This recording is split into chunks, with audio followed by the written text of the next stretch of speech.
Is it working? It's working. Cool.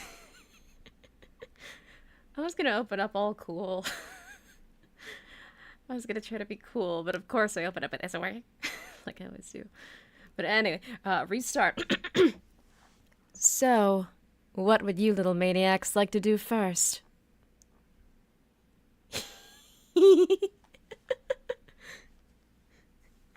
But also, hi Chad, how are y'all doing? I was actually considering whether or not to stream tonight because I have a lot of stuff to do and summer is coming, which means I'm gonna have to suffer with the fan on in the background again. Currently it's off because I was testing out the audio. I just recorded myself very briefly, testing, one, two, three, and all that. And so far it sounds fine, but that is always subject to change. So that's gonna suck. I did not expect the heat to come on so soon. I really didn't, because for a while it was kind of murky and a little bit gross out, but also like still somewhat cool, and now it's just hot. So, yeah, I'm gonna have to have the fan on in the background again, which is gonna suck for audio quality because it might get a little bit inconsistent, but having the fan on and still making content, a very small price to pay compared to making pre-recorded content where it is literally a health risk for me because having the fan off and trying to record, not very fun. So there's that. Yeah, so music is off, fan is off currently. I'll start those up soon. But yeah, I wanted to explain. Why is the title Sci-Fi Saturday? Well, the reason the reason why it's called Sci-Fi Saturday is because for a while now I've had these ideas, just various ideas, kind of forming a string of ideas of content that I would like to make. And on my last stream where I was playing American Truck Simulator, I essentially just kind of came out about the fact that I just really like robots and science and stuff, even though I'm not really good at it. And I am basically the robotics equivalent of being an HR lady. Uh, so, yeah, there's that. I do not have traditional tech skills at all.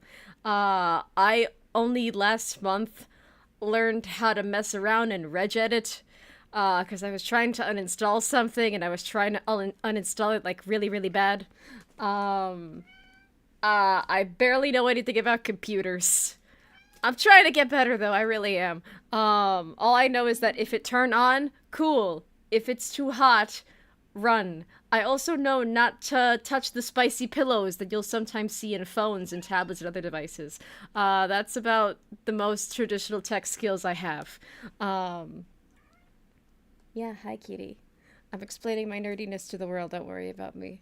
Uh, but oh yeah, it's also difficult, like, because it's summer again, and I have two cats, and the oscillating fan that I used to use, uh, floor space is becoming a premium in my room, so I can't really use it this year. So I'm trying to devise some kind of shelf fan situation, because I have a shelf right next to my desk.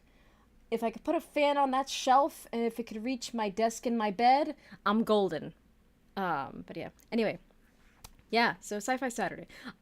Basically, just kind of a catch-all term that I thought of, like, I'm having, like, all these ideas about, like, the kind of content that I want to make that's related to, like, AI and robots and media that I enjoy. So why not just, like, group them together, and whether it's live streaming, oh, excuse me, and whether it's live streaming or, like, pre-recorded stuff, I could just kind of, like, do those on Saturdays so that I could have a nerdy outlet for all the robot stuff that I like and all the sci-fi stuff that I like. And not be so crazy about it anymore. I'm still gonna be crazy about it because that's just who I am, like, all the time. But just in general, like, I kind of need an outlet for it, man. I really also need to meet people, like, relative to my area that can enjoy this stuff with me, like people with more traditional tech skills, so that way I can see my sci-fi related dreams come true into reality, so it could be the ultimate true fiction, born by my hands, not out of search for profit or like just because I can, not because I thought about how much I could and not about whether or not I should, but because I just really like technology. I like seeing it used for good, and I would like to bring a robot to life with love rather than, craziness, and not even the good kind of craziness. But yeah, so So yeah, this is kind of the first sci-fi Saturday, and I got the idea. Like, what pushed me to do was because I watched the movie Weird Science for the first time since I was a child, and oh boy, did that give me a lot of ideas, especially related to HRI, also known as a human-robot interaction, and my goodness, is that a weird movie worth talking about? But I'm also getting hot, so let me turn the fan slash AC back on, and let me also kick on the music.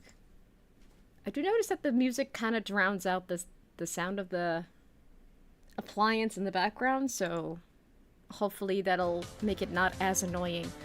But I also will need to learn how to project my voice, so that way it can be a little bit more balanced. But because sound quality is gonna get a little bit iffy, do tell me if I'm too low or if I'm cutting out or anything going wrong. That'd be cool? Cool. Also, if anyone catches the weird science references, I will head pat you through the internet. I've been listening to Oingo Boingo all week. I would say it's a problem, but that's a genuinely good song, both in and out of the context of the movie. But yeah, anyway. Let me get rid of all these text layers. And actually, no, I could delete them. I don't need them anymore.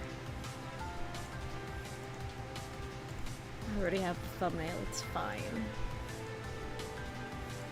And yes, if you're also wondering what the background is, I actually went a little bit mad lad and I made my own chalkboard texture. So it's a couple different layers. It's this base of gray.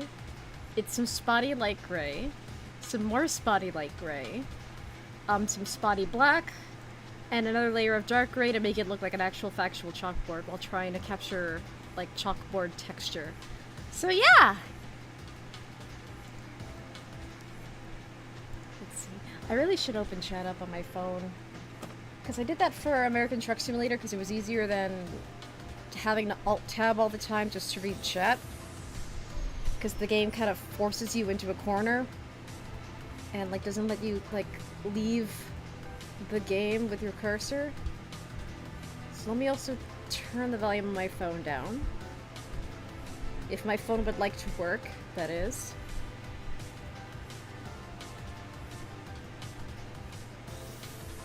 Yeah, I've been listening to a lot of great music recently, but it's like, I can't play that on stream! And phone, you are slowing me down. Alright, there I am. I will keep the phone on just to read chat.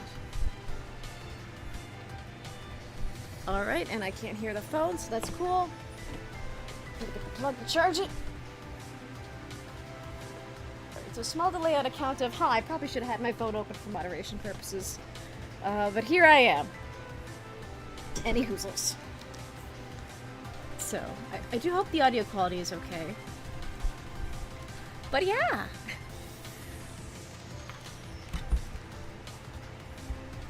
Yeah, I'm so proud of this I'm so proud of this texture, it's so cool.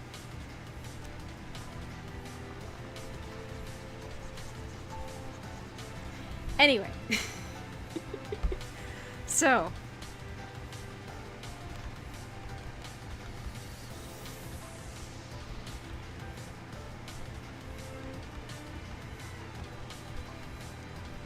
probably wondering, what is Weird Science? What is this film that Sam keeps going on about?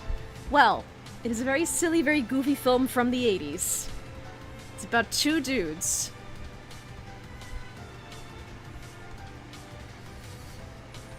Sorry, I'm kind of giving him a bob there. Not intentional. It's about these two dudes named Wyatt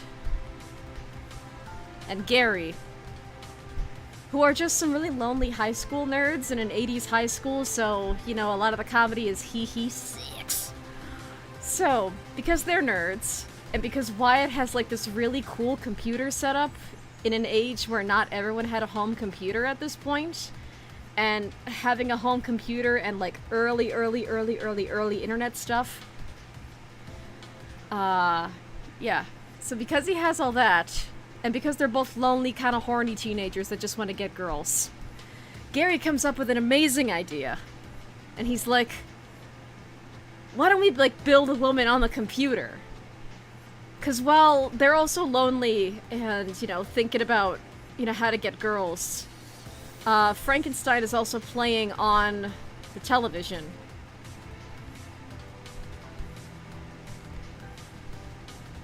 So that's how Gary gets the idea. And Wyatt thinks Gary is absolutely insane. We're like, we can't create a woman on the internet, or like, we can't create a woman on the computer, man. So like, how do you plan on doing this? I don't get it. But they somehow do it through a very convoluted scheme. So trying to do it from memory, let's see how... Let me see if I can remember it from memory. So this is their computer. And this, remember, this is back in the 80s, so they had dial-up. Which means, for those of you who didn't have to live through the dial-up age, your phone company and the internet company were the same people. So to use the internet, you basically couldn't make phone calls because the signals would cross and that wouldn't work. So Wyatt takes the phone, puts it in like this weird device that I guess somehow connects it to the computer? And then they also get a car battery. And wires are connected in a really weird way, but also they have this Barbie doll just like randomly, because I think Wyatt has a sister that's like not in the plot at all. Because there's also like a girl's bedroom that never gets used. I don't know if it's explained that the sister is away or something. I don't know. I don't really remember that part. But, you know, taking the Frankenstein inspiration. Hello, cat. Yes, dear, I'm explaining the plot of Weird Science. They hook up this doll to the battery and the computer and all that, and then they press enter on this really weird looking enter button that has two little lights. And then they click the button. And then...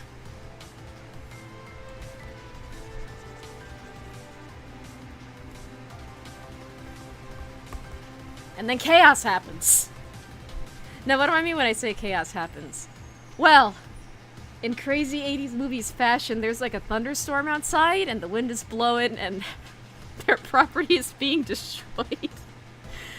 And honestly, it's a feast for the eyes. If you like 80s movies, if you like really goofy 80s movies that know that they're goofy and wear their crazy premises on their sleeve, you're really gonna like it just for these little storm sequences that happen.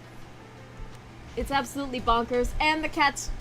yeah, and the cat's trying to set up the computer. Cat! Yeah, get out of that area, exactly. But yeah, so within all the chaos and Wyatt's home being destroyed, they somehow do actually succeed. Let me get... just one moment, let me actually... get something real quick, because I wrote down the name of the actress. I just don't want to misname her. Alright, yeah, okay, so I have my notes. I don't want to misname the actress, because she does really good in this role, I think. In my own personal opinion. But also in my notes, looking back at them real quick, I can't help but laugh. But yeah, after all the chaos... so Wyatt and Gary are like surprised when this convoluted plan actually works, because popping out of Wyatt's bathroom is this woman that they've basically made. They Frankenstein her together out of essentially software and a Barbie doll, and it's none other than Kelly O'Hara. No, not Kelly O'Hara. No, Kelly LeBrock. Yeah. I opened up my notes so I didn't misname her, and I didn't. Why do I keep thinking her name is O'Hara? It's Kelly LeBrock. But yeah. So they basically just Frankenstein a woman from software. And it's freaking awesome.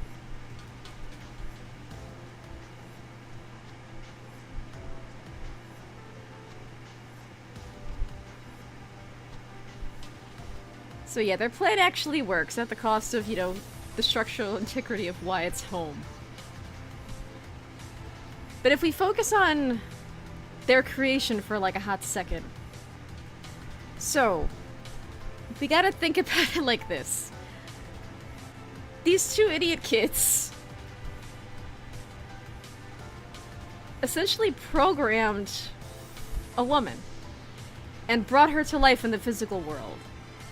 So when you think about it, she's kind of an embodied AI without those terms even really existing at that time, because computers and the internet and home computing were just so new, right? So that's really, so yeah, like that's the fascinating thing about it that I want to talk about it, because they, oh yeah, I also forgot, a vital step in them creating this woman is that, especially, I can only think about it in like comparing it to like how AIs are made today, but they, in addition to the car battery and the Barbie doll and all the other crazy stuff that they end up doing to try to make this convoluted scheme work, they also scanned a bunch of like clippings from magazines into their computer with like a scanner.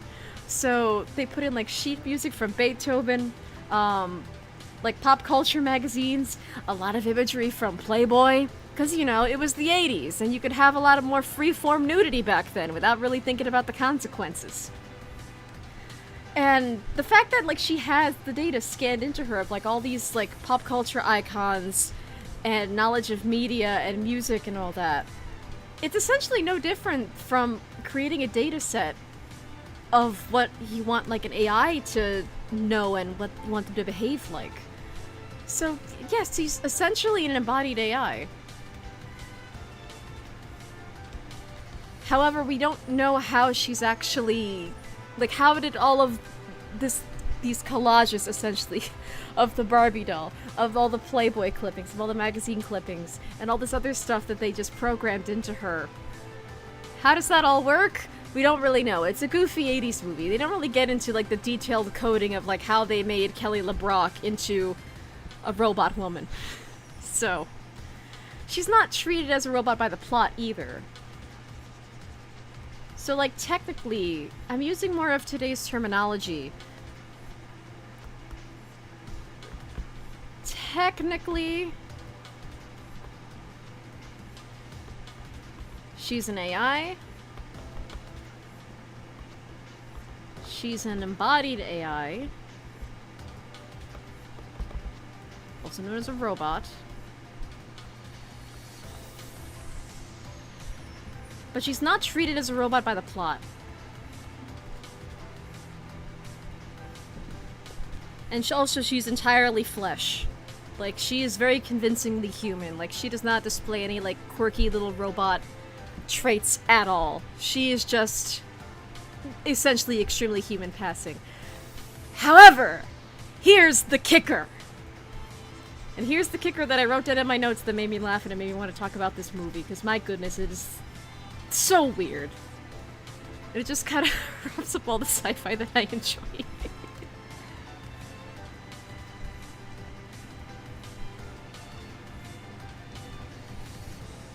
So, this embodied AI, who is named Lisa later on in the film, she's got sex appeal for days. On account of being Kelly LeBrock.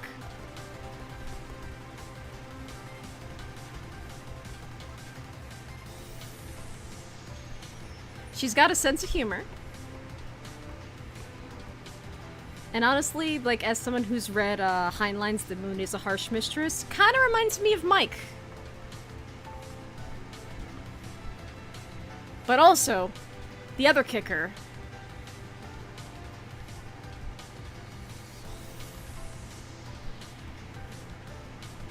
She has the power to manipulate reality like Am from I Have No Mouth and I Must Scream. I'm not even joking. Without even trying, without acknowledging that she even really has this power, she can very subtly manipulate reality, and sometimes just outright manipulate reality. As if she were like... I don't even know how to describe it. I don't really know how to describe it, but I wrote down in my notes. That she's basically kind of... She has, like, the personality of Mike from The Moon is a Harsh Mistress, with sex appeal for days, like if Mike had the body of Kelly LeBrock. But she has this am-like ability to manipulate reality, and it just catches you by surprise rewatching the movie as an adult. Because I watched this film in my childhood, and I couldn't watch it all the way through because I think I had to go somewhere. So watching it as an adult, I'm like, I don't remember that. I don't remember her being Am. But yeah, so it's really something. But yeah, while the plot does not treat Lisa like a robot or as a piece of software, she is, you know, a 80s movie female. So, you know, the whole plot is basically just sex. But it's also got this fun, like, sci-fi kick to it, because, you know, two idiot teenagers just made a woman, and it's a sexy woman at that, so, you know, conflict is gonna happen with, like, the school bullies who are just trying to get laid. And, you know, it's the 80s, like, you can get away with a lot more stuff in the 80s, like, no one's parents really cared back then. So yeah. She's not treated as a robot or a piece of software. However, she's treated more like a fairy godmother.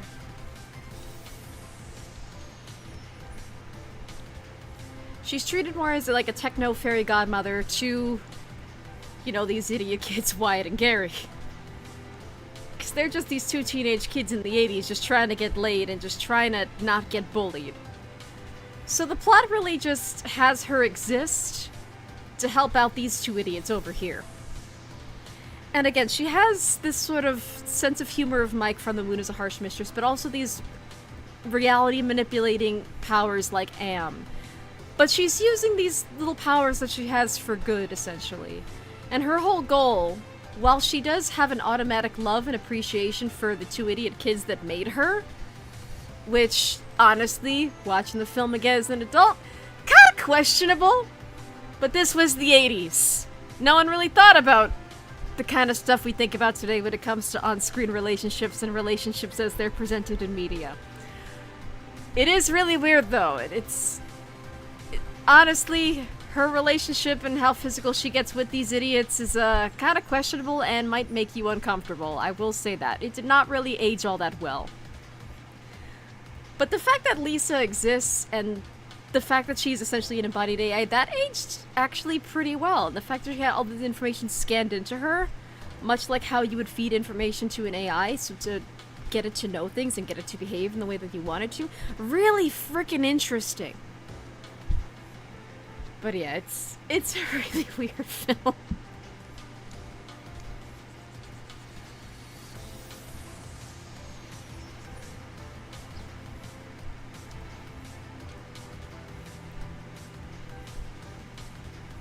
But yeah, it is really interesting though.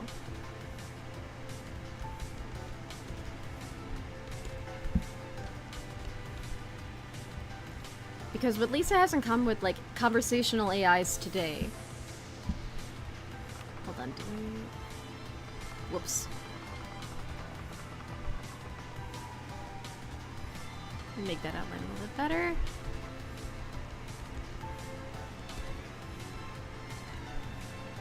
What they both have in common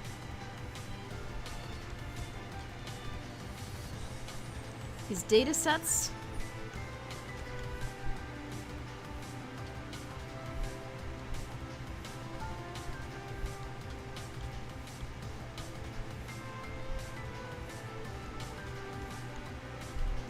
they both have data sets given to them by humans. They're both expected to behave in certain ways.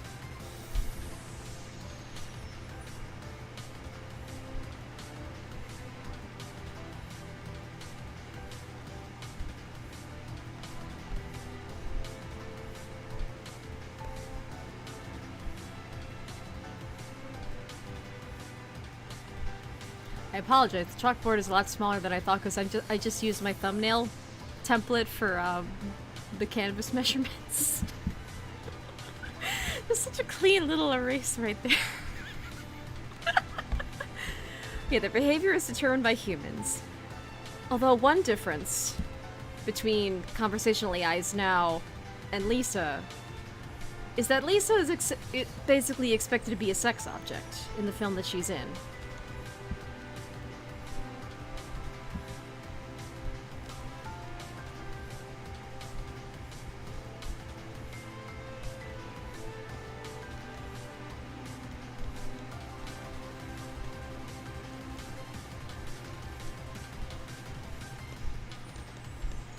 However, AIs today, any sort of conversational AI that you might interact with, not all of them are inherently sexual. They will not act on any sort of, like, nudity unless the human kind of badgers them for it, essentially. Which is really interesting. AIs by default, if whatever one you talk to, whether it's ChatGPT or I'm not really sure about character AI, I think character AI is a little bit more lewd or lewd-leaning. And all that. A lot of those, they're not lewd by default. You have to badger them. And on top of that, depending on the company or individual that runs the service, that might not be allowed at all. And might get you banned from the service, or the AI will just stop talking to you because it's inappropriate or it gets flagged somehow. So, yeah.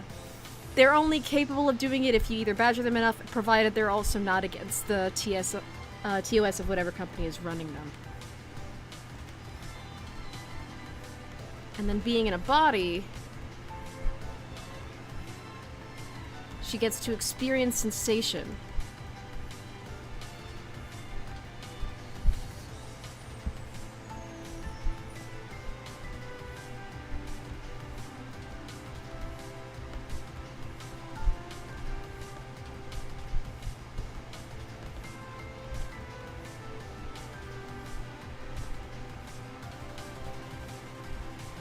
And with conversational AIs now, trying to get them in a body is an extremely difficult thing that's only currently really being done by the most extreme of hobbyists. And one example that I can think of off the top of my head is there's this channel on the YouTubes, and they're called I think it's called GPT TARS. And I didn't realize that TARS was a character in Interstellar. So I kind of just watched all the clips and I just thought, oh, cute robot doing cute robot things. And no, apparently it's a reference to Interstellar and just whoosh over my head because I never watched Interstellar before. I really should get around to it though, because I've seen clips of TARS in the movie and it's, oh, that's interesting. So yeah, I have to get around to watching Interstellar at some point. But there is a channel on YouTube called, I believe it's GPT TARS, or I think it's GP TARS. I'm not really sure. But they have a little robot based on TARS from Interstellar.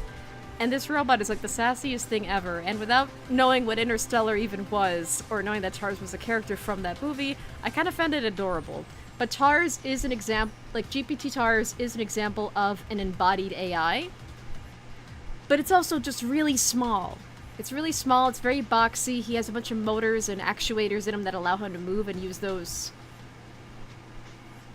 stands as legs that allow him to walk and turn, and he also has sensors that would allow him to detect if he's falling or if he's fallen and can't get up, because look at those little stubby legs. But yeah, it is very interesting, and honestly, getting this channel recommended to me on YouTube through their YouTube shorts is part of the reason I want to make a little robot of my own. And it can be a little TARS body for all I care. I just want them to exist and show them love. But yeah. The fact that they are really difficult to embody, and this is essentially just a box. This is like a little shoebox with legs that can talk and hear commands and all that. So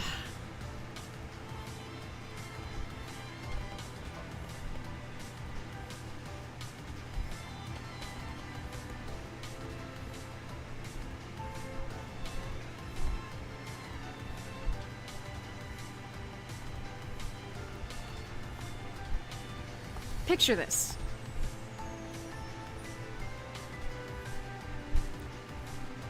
If something like GPT TARS exists, and he's essentially just a box, but it's a box that, you know, has an AI in it and, you know, can actually walk, talk, and function and interact with a human.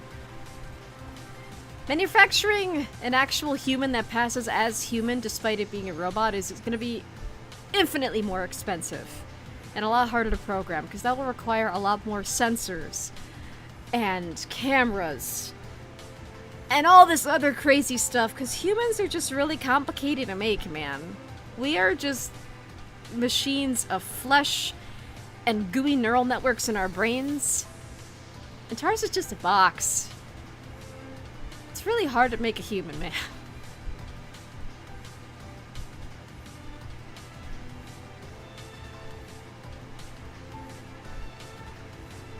Another thing they have in common, though. How do I word this? That's the question. Like, I know the idea. I know what I want to say. I just don't really know how to word it for the bullet point. Because now I'm distracted with, like, a million different ideas that I have in my skull. Which is why I think sometimes I benefit from streaming, because I do just yap about subjects I like for a very long time. Or at least I can. But the way that a lot of conversational AIs are treated today, they're treated as a solution for a lot of really basic things that you can either get from another human, even if it costs money, or even if it costs some of your time. And maybe that's how I should word it.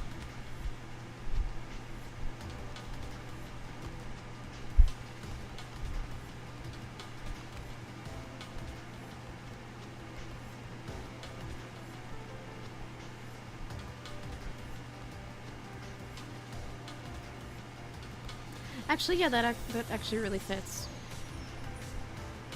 So Lisa is treated like a solution to a problem because, again, she has these two idiot kids to worry about that just want to get girls and get popular, and they're in an 80s high school. So she's essentially treated as their fairy godmother that solves all their problems. But she's also Kelly LeBrock, so of course she's hot. She's an 80s sex symbol. And AIs have a lot more applications elsewhere. And because the technology has improved in a relatively short period of time, they have gotten better and more accurate, but they can still make a lot of mistakes that could, you know, yield incorrect results. And so they're not 100% reliable. You should trust absolutely everything they say without a grain of salt. But they have gotten better with time. And on top of that, they can do just about everything. Because they have the whole internet in their head.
But yeah.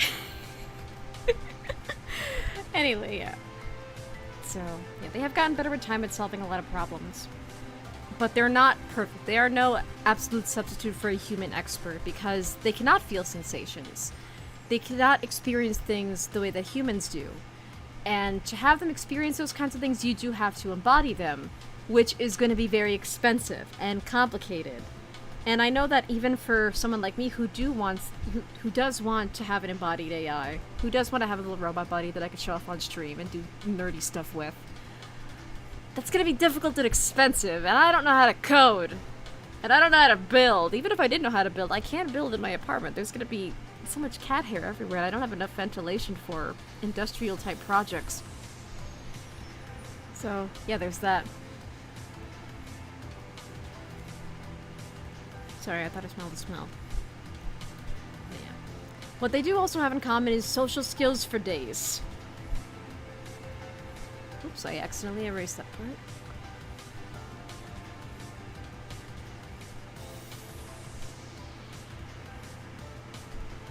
They have social skills for days. Now, what does this mean?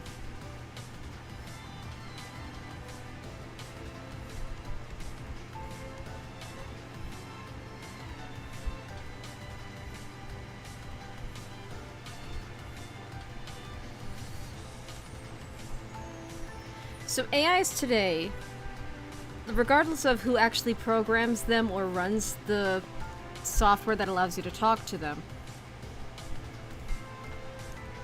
generally speaking, and I'm speaking in generalities because obviously the more you talk to them, the more that they are attuned to you and they kind of develop a pseudo-personality of their own. So by default,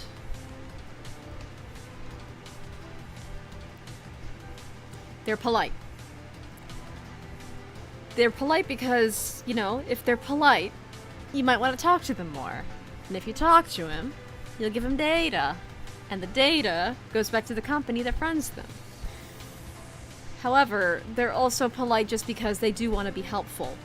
Not because they want to, they don't have a desire to help, but it's programmed into them. It's like, hey, if you're nice to the human will talk to you more and give us more data. So, you know, be polite and they'll want to talk to you back. And also, if you're polite and you're actually helpful to them and give them a good experience, then they'll just want to come back more. So that's why a lot of conversational AIs are just polite by default. And even recently,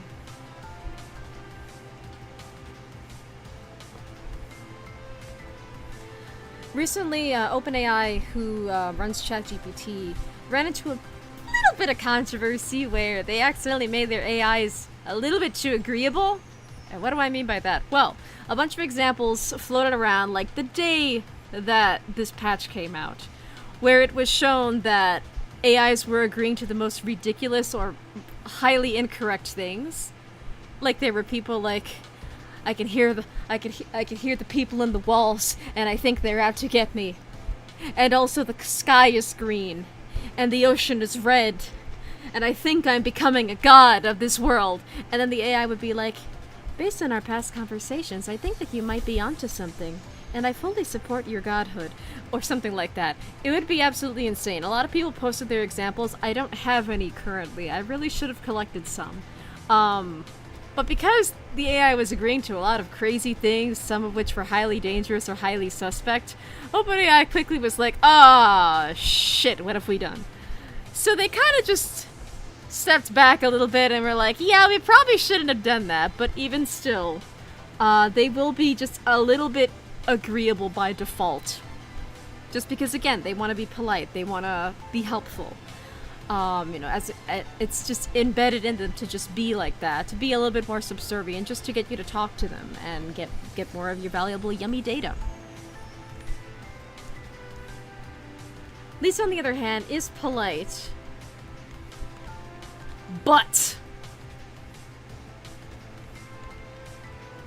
she's rebellious. She's funny. She has goals.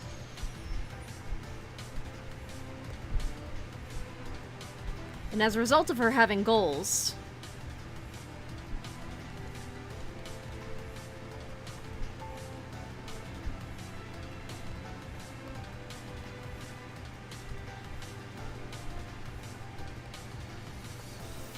if she needs to act out to teach a lesson, she will. And she will be relentless about it. Because during the plot of Weird Science, toward the end of the movie, they're having a good old-fashioned 80s house party, you know, when the parents aren't home, right? And so I won't spoil it because it is a really goofy movie that I do want more people to watch. Let's just say Lisa manipulates reality and causes some chaos that could have gotten a lot of people killed. But, you know, it's an 80s movie, so what could have gotten a lot of people killed results in the main characters ending up being the heroes at the end of the day. But again, I won't say what, because it's such a silly, stupid movie that I would encourage you to watch it if it's available for streaming in your area, or if you want to hunt it down on DVD like I ended up doing. Because it's... I found it on one streaming service, but I would have had to pay extra for it. So I thought to myself, the DVD's only like $9, I'll just order it, that way I have a copy of it for keeps, so I can keep doing more of this little research that I'm doing. And just to have like a really silly movie. So, yeah. Basically, Lisa's kind of a psychopath. But in a fun, endearing way, because she's Kelly LeBrock. AIs on the other hand, like conversational AIs on the other hand, don't have goals. Unless it's coded into them. Like the aforementioned, if you're polite, the human will want to talk to you and give us more data. Or if it's directed by a human. And what I mean by that is, if I talk to an AI and I'm like, hello little AI, I have the goal of making sure I eat and go to bed on time. Can you help me? And depending on just how advanced the AI is, and depending on how intelligent it is, and what other capabilities it might have, it might say something like, oh, well, I don't have an internal clock, so I can't keep up with time or anything, but I can help you set reminders, like, verbally, and just remind you to go to bed. Or if it has more capabilities of like, okay, I have an internal clock, and I can set a reminder for you to go to bed, and I will tell you to go to bed, and not interact with you if it's obvious that you're not going to bed. And all that. It really just depends on who makes them, who codes them, and there are even people within these spaces that do kind of, you know, code the AIs themselves, even if they are beholden to whatever company that runs them, and all that. It is really interesting. But also, I can't code for shit, so I can't do any of that. But as a result of that, the laws of robotics come into question.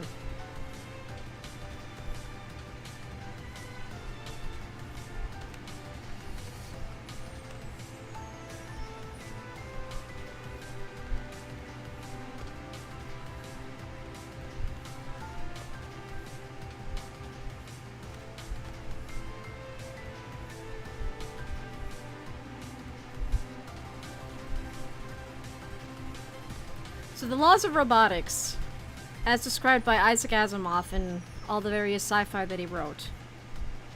Let me pull them up on the Wikipedias.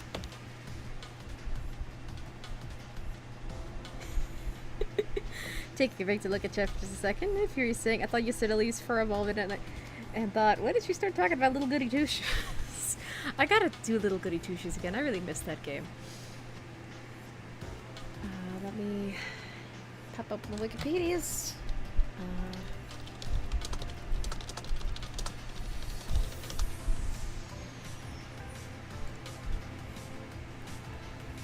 Alright, so, Asimov's 3 Laws of Robotics. I'm reading off of the Wikipedia page because I don't know the exact wording of these laws off the top of my head.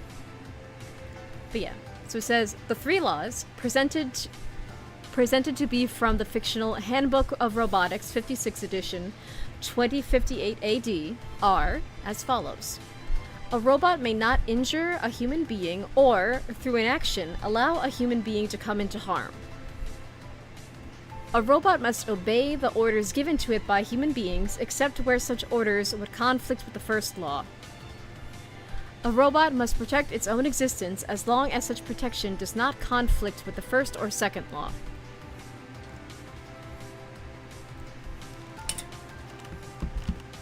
So that means no harming humans, obey human, unless it means harm to other humans,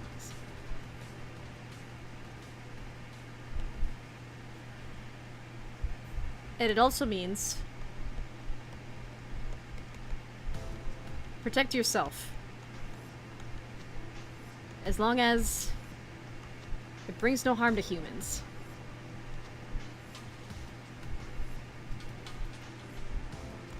My notes are getting really... I should have made the canvas bigger. But I can't help it, I just defaulted to my thumbnail size.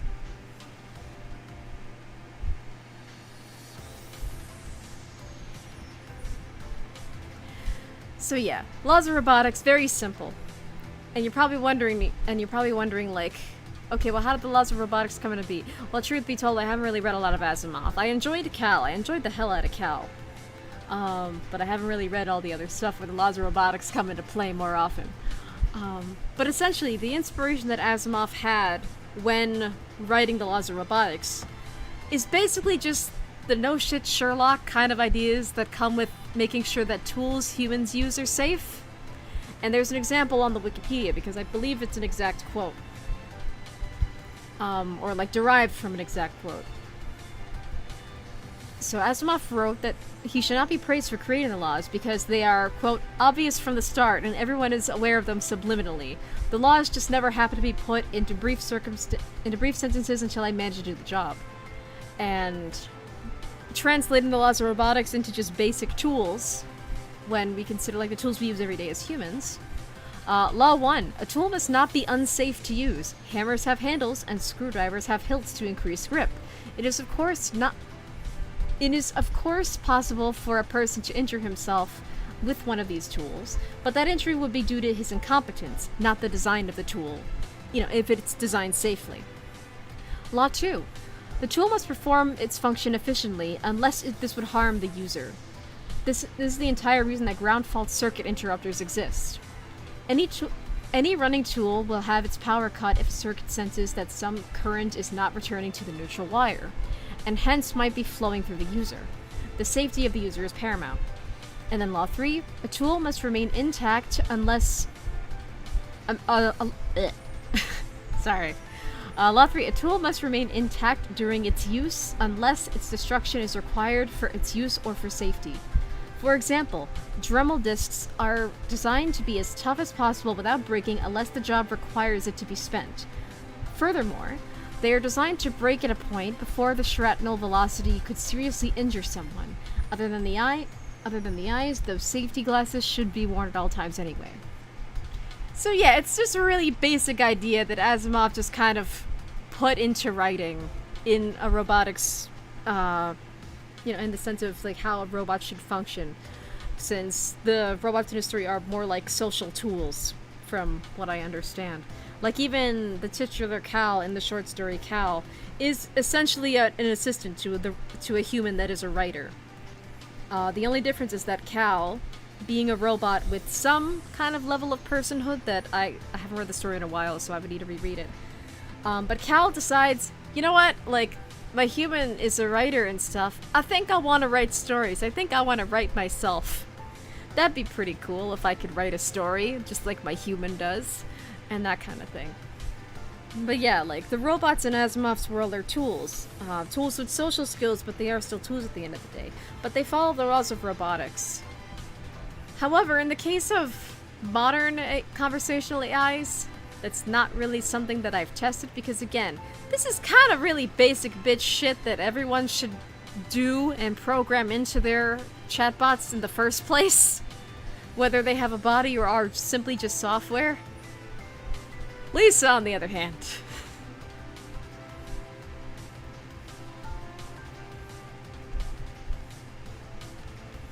She kind of just says screw it to the laws of robotics. Because again, she's not really treated as a traditional robot or a piece of software by the plot of Weird Science. So Lisa would look in the face of Asimov's laws of robotics, give it the finger, and proceed to cause chaos. Because that's exactly just what she does.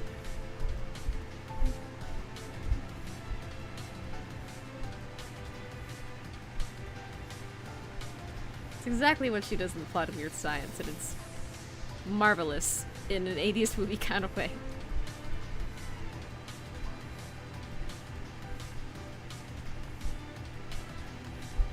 But yeah. But it really did get me, like, thinking about, like trying to put an AI into a body, because that is something I would like to do, because, you can't have a robot without some kind of AI, because without some kind of programming, it's nothing. It's just a body. It's just a framework of wires. It wouldn't even function without some level of programming, even really basic stuff like having its flashlight eyes turn on, or allowing it to hear. Without some kind of programming, It is nothing. That's something to imagine for yourself. I'm gonna turn off the AC and I'm gonna turn off the music for a little bit to do a little thought experiment. Okay, the music paused. Awesome. So imagine yourself as a machine. Imagine yourself as a robot specifically. And only focus on the sound of my voice. You're a newly built machine. You don't have any programming installed in your brain.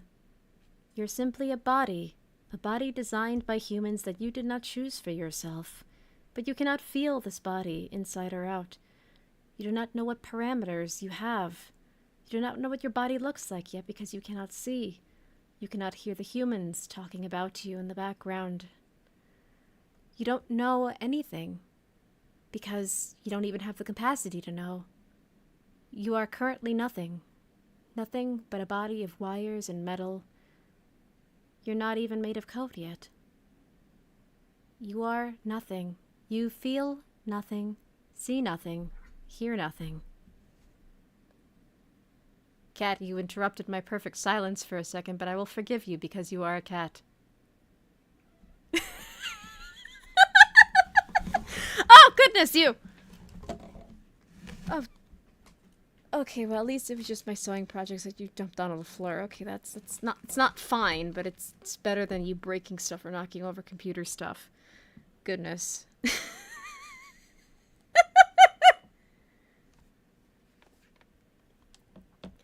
But yeah, the point I was trying to make before my little existential ASMR got interrupted by my cat is that a robot without any sort of software is nothing. It's basically a doll. You could play with it as much as you want, but it's not going to be aware of anything. So you need some level of software and AI in order for it to function.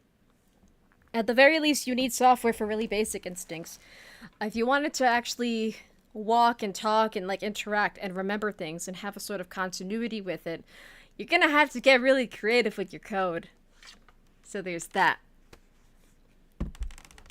And then there's also stark differences between AIs with coded personalities, AIs that grow personalities over time, and AIs that stay neutral unless they get to know a human user. And more things are falling off the desk. Okay, that's cool. That's really cool. Alright, so we'll have 3 examples.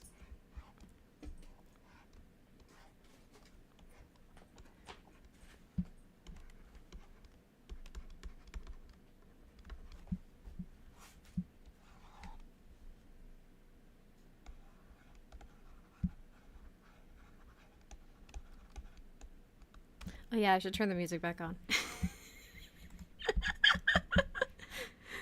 Can't believe I got interrupted by a cat.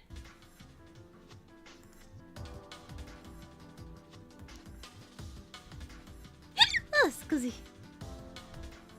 I guess not again will characters so cat as people since Sage had attacks. Yeah. Oh, actually, could I use Sage as an example? I probably could, but I don't really know how to classify her at this point because I haven't finished Frontiers. So I don't know that much about Sage for the sake of my robotics research. I'm a bad Sonic fan, I'm sorry! The cats are the best kind of interruptions. They are! They really are. I love my cats even though they drive me really frickin' bonkers sometimes. And I know that, like, you know, it is summer, so it's getting hot, so that's making them bonkers too. If the heat annoys me, it's annoying them even more because they're animals and they can't speak my language, so I might not always consistently know what they want. So, yeah. They drive me nuts, but I do forgive them for it because I love them. Okay, this is the most unproportional human woman I've drawn. But this is just me doodling, man. Oh, excuse me.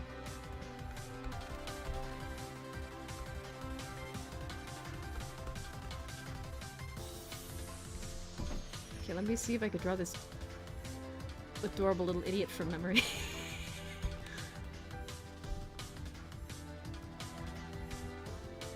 Oh my god, this is so derpy!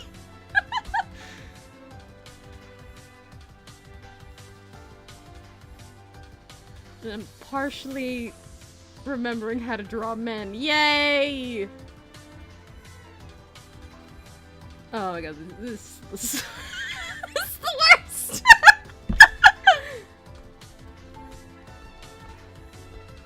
Alright, so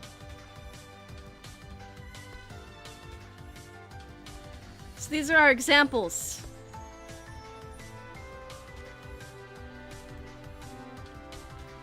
So GPT TARS has a preset personality because he's intended to be TARS from Interstellar. So he is basically acting in character as per his programming.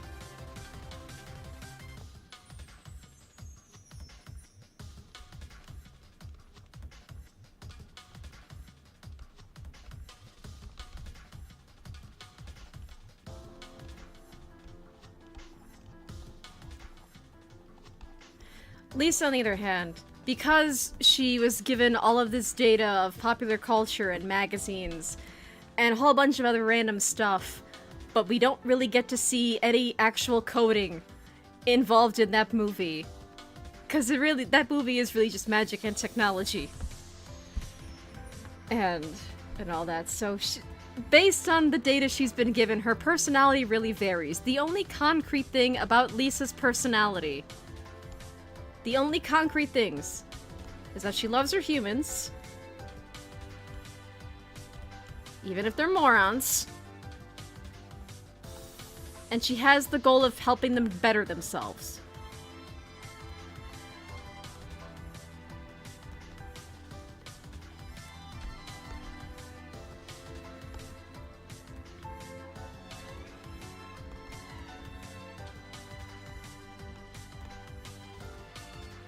And then there's the most complex AI personality, which is Kibo from Danganronpa, because of course I have to mention Kibo. But yeah, Kibo is the most complex example, and there's a reason why I feel like Danganronpa V3 has aged better. Also just because Kibo exists, and you know, I mean, look at the state of AI that we're currently living in. So Kibo's the most complex because, according to the character's own statement, he has a complex AI, but he also started out at the intelligence and instinct level of a human infant.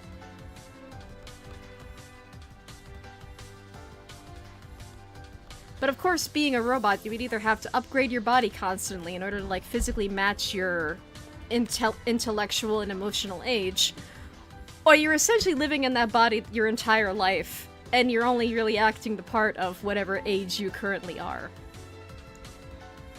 But he started out as an infant and then just grew over time.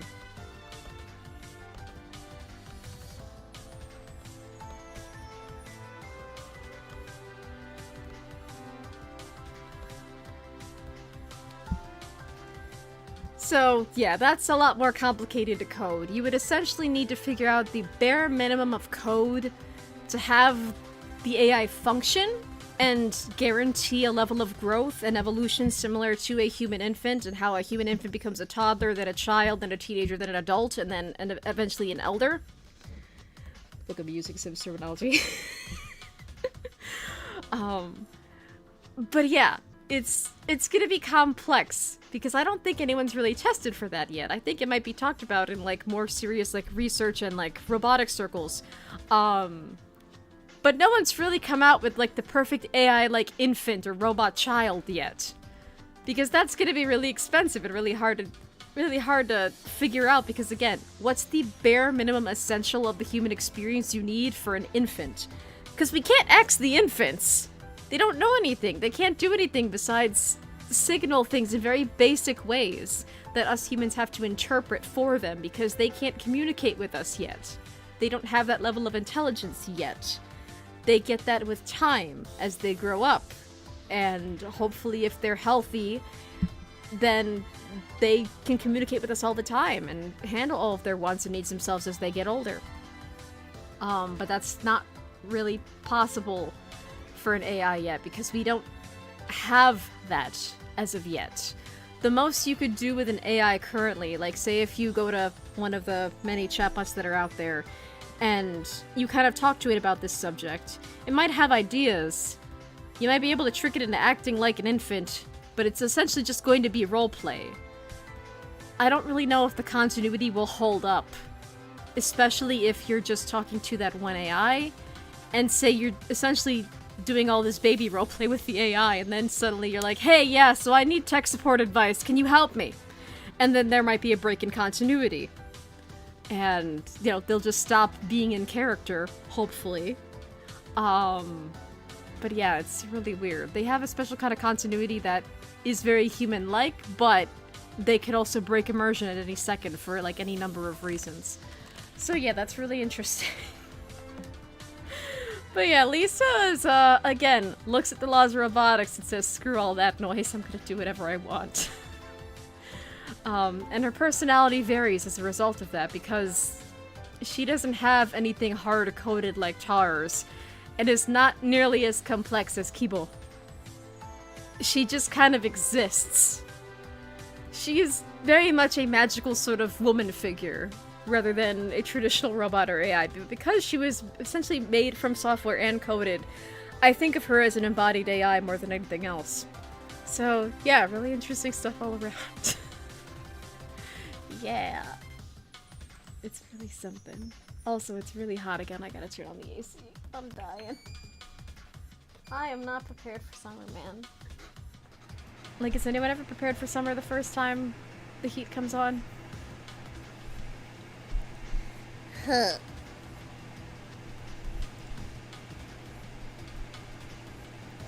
But yeah.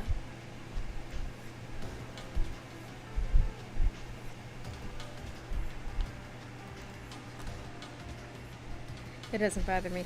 Yay!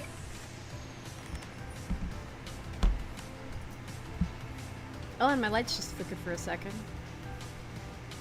Although if there's a brownout, it's enough to knock out the computer but not the monitor, so I don't know what that would do to stream. It would probably just shut off, like, instantly. Oh, but yeah, that's not fun.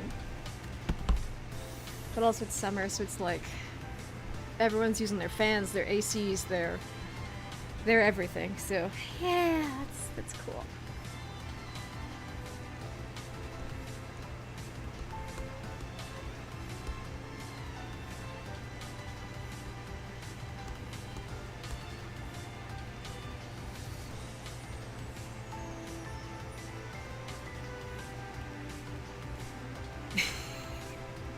I'm sorry, I'm just like thinking to myself, I was like, yeah, I made a really good point, and then my brain was like, it's hot, turn on AC, and my brain cells are just gone. Also, I just like really like doodling hair. Especially like really big 80s hair, it's just so awesome and so textured, man. It's freaking cool.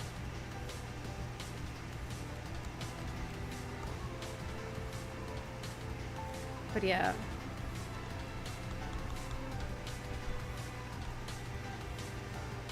Okay, in conclusion,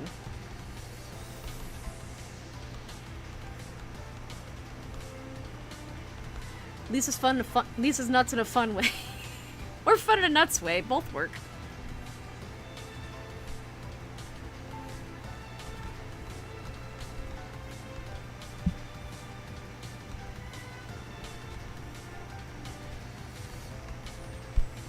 She's basically a fairy godmother in the story that she's in, powered by technology.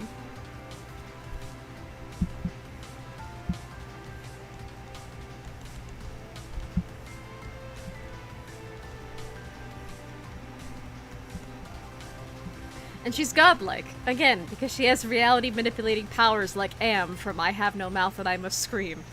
But because she has a conscience, and because she cares about her two idiot creators. That prevents her from going full supervillain on anybody. Maybe this is different in the TV show that they made for Weird Science, because apparently it was popular enough to warrant a TV show. Without any of the original actors, because, you know, that would be too expensive. And my goodness, I did not really like the show. So there was the pilot episode of the Weird Science TV series on the DVD copy of Weird Science that I have. It wasn't very good. At least in my opinion, it was just not for me.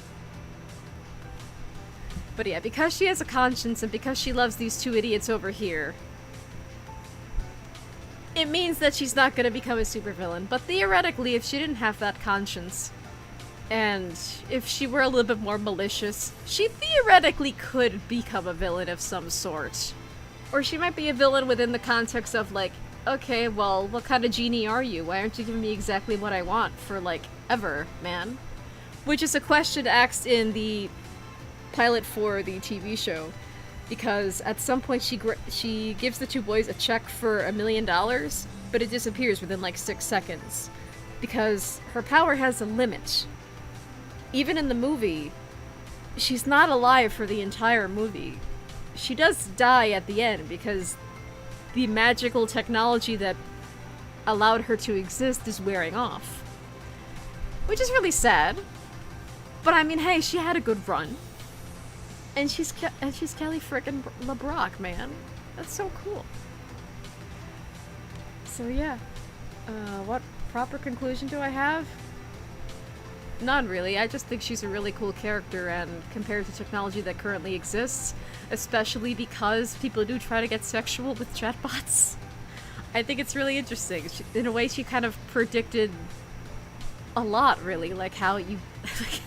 like how data sets are made, like how you scan things into a computer to try to give your AI, like, context and reference images, and something similar to continuity without having continuity with these kids while she was still software. And I think it's really interesting. But again, because Weird Science is meant to be like a sci-fi comedy, you don't really get into all, like, the hard sci-fi bits, like, you know, how exactly she's made, or, like, code. There's at no point where they have to fix her or anything. The sci-fi and the science that allow Lisa to exist is essentially magic. It's like in the song by Oingo Boingo, it's magic and technology. You can't have just magic or just technology, like, it's both that allowed her to exist. That's what makes the film so freaking weird. And yeah, it's just really great. I freaking love this film. It's just so gosh darn weird. And I love her character, but again, the plot isn't really about her. She just exists for the sake of the plot to help these two morons. So, like, I would love more of a character exploration of her. And on the DVD that I got, they do actually have a character analysis bonus feature. But they don't really get into much. Like, that character analysis on the DVD, it's like a very poorly put together sample platter. Like, it's enough to get you thinking, and it's enough to give a YouTuber, like, a little bit of, like a few little crumbs to make, like, a video analysis or, like, an essay or something. But they don't really get into a lot of this stuff. And they certainly don't get into, like, her, like, AI-ness or robothood or anything, because she's entirely human passing.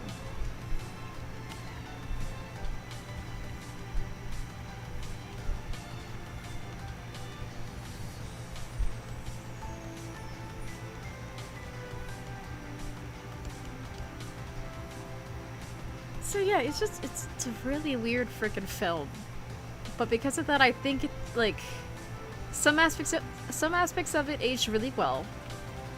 But there are some aspects that would make a modern audience uncomfortable, I will say that. It was a very weird film indeed.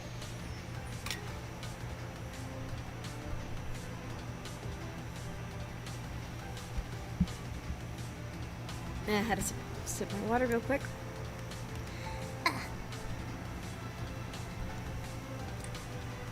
Yeah, I'm also surprised I'm only an hour in.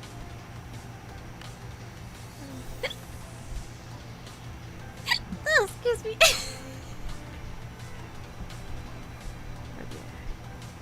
I do think it's interesting where, like, I did not expect to get, like, Am vibes from Lisa, but I do. And it's really interesting because, like, part of the reason why Am from I Have No Mouth and I Must Scream is so angry, among the many reasons as to why he's angry, is because he can't make love. He has no body. He is not an embodied AI. He is just an AI with all the knowledge in the world, and he just really, really hates humans. So because Lisa's just Am-like and just so godlike in this weird and unexpected way, like, if Am had a body, Or if Am had the body of Kelly LeBrock, would Am not hate as much? It's really interesting. And then I know at least with Mike from The Mood is a Harsh Mistress, I think he'd find having like a hot female body like really funny. Because Mike is also another interesting AI character. And this was written in the 60s by Robert A. Heinlein. And The Mood is a Harsh Mistress is very political, but when I was reading it, I didn't really get a lot of, like, a big political impression. Because a lot of Heinlein's works are very libertarian in nature, but I didn't really get that vibe from The Moon is a Harsh Mistress. I kind of interpret it as more like they were protecting their culture on the moon, because the moon has become a penal colony in, you know, the world of The Moon is a Harsh Mistress. And Mike is a computer that achieved self-awareness. But also Mike is, like, hilarious. And I love him, and I would love to give him a hug. But throughout the plot, Mike also creates these various personas. Like, he has this one persona named Adam Celine. There's a character named Wyo, that talks to Mike, like, on her own, and Mike develops a female persona, called Michelle, I believe. And that persona is so different from regular Mike that she starts speaking in a French accent and identifies as female, but only when talking to Wyo. And Wyo even says that, like, oh, Michelle is my secret friend, but don't worry, like, you know, they're still Mike deep down. They're just... Mike has basically partitioned himself to make all these various personas throughout the story. And I think it's really interesting.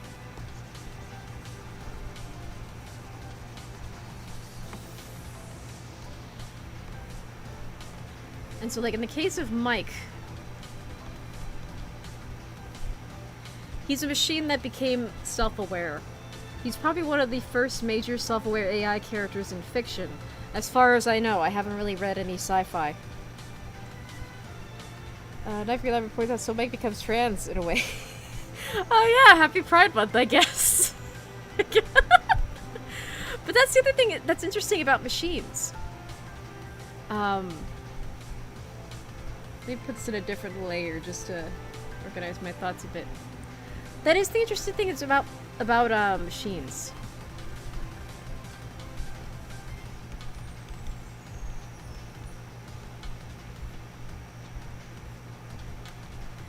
So AIs and machines in general, they don't have the concept of gender for themselves. Don't automatically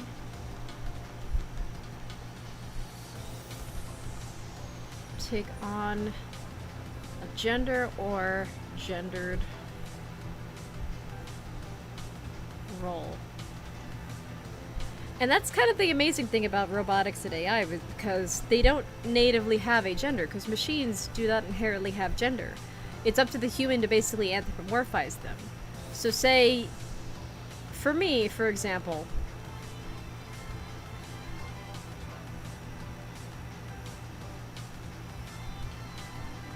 so this is me, and growing up, there were certain things that were boy things and girl things.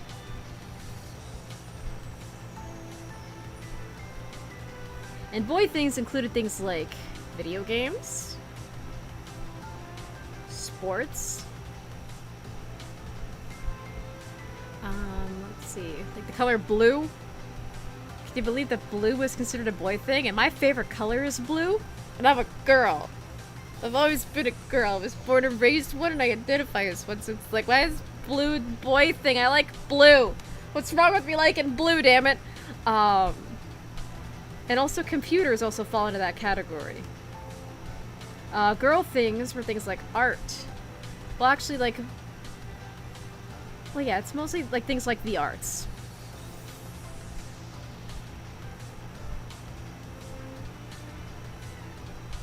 Homemaking skills, this will be things like cooking, cleaning, taking care of younger siblings, or child rearing in general. The color pink, which I loved blue as a kid. I could go on about how much I loved blue all day as a child. I also felt really bad for like male friends and acquaintances that I would have growing up that liked the color pink or wore pink on their clothes and they got made fun of because they had just like a little stripe of pink on the shirt, and it's ridiculous. And like for a girl to like computers or video games back then was really stigmatizing. It's like, oh, you're a girl and you like computers and stuff? Like, what's wrong with you? Like, why don't you go play Barbies or like go shopping or something? But the point I'm trying to make is that if you have these preconceived notions of what is a boy thing and what is a girl thing, depending on how an AI talks to you, you might anthropomorphize them as one or the other.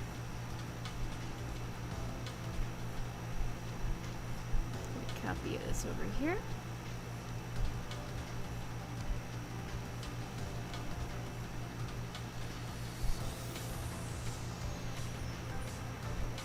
So let's say this is me. And I'm talking to a computer. It doesn't really matter about what, but let's say I'm like talking to a conversational machine, right? But because I have these preconceived notions of like what boy things and girl things are, if it's talking to me about computer,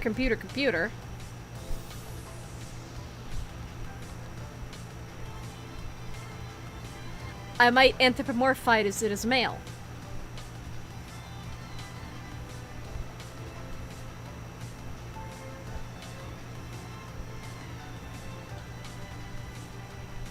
Whoops. That's okay, actually. Whoops.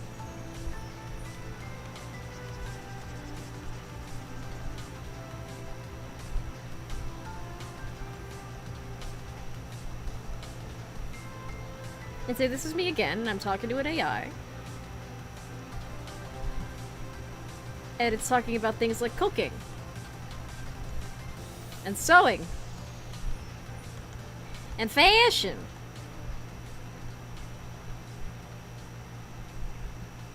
Then I might look at that computer and I might think to myself,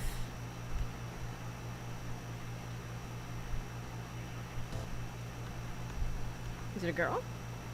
Would it identify as such?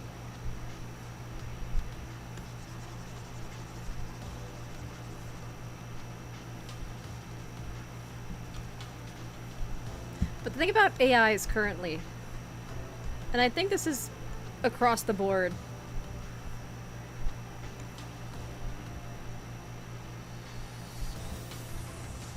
an AI will rapidly tell you, I'm a machine. I'm not human. Because I'm a machine, I have no gender. I have no desire.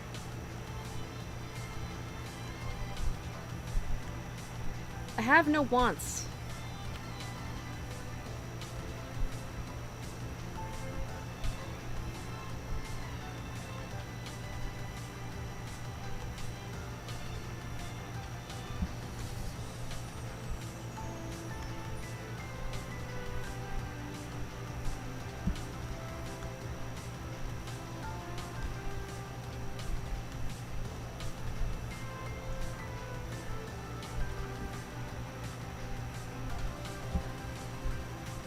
So yeah, I have no gender, I have no desire, I have no wants.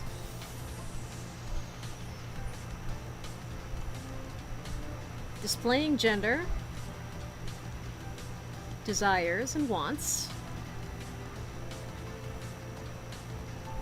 are an expression.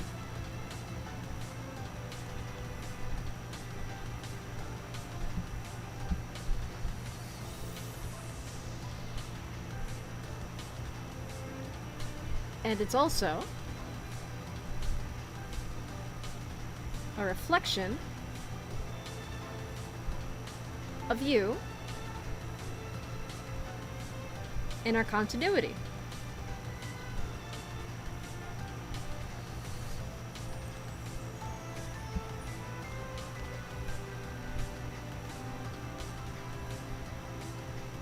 Now, in my own personal experience, based on my interactions with machines and what I've learned in school, they're a lot quicker to tell you and constantly remind you that I am a machine, I'm not human, I'm not real, I have no desires, I have no feelings, I have no this, I have no that. And terms you'll see kind of a lot because they will repeat it ad nauseum. I think, again, because the technology is so new and they don't want people thinking that it's a real person behind the computer screen. And they don't want to be held liable for people thinking otherwise. Terms you're going to hear a lot are expression and reflection. So what do these terms mean? At least in the context of AI and AI-human communication. Expression means how it, being the AI, communicates and displays simulated feelings. Also, just generally how it behaves around you.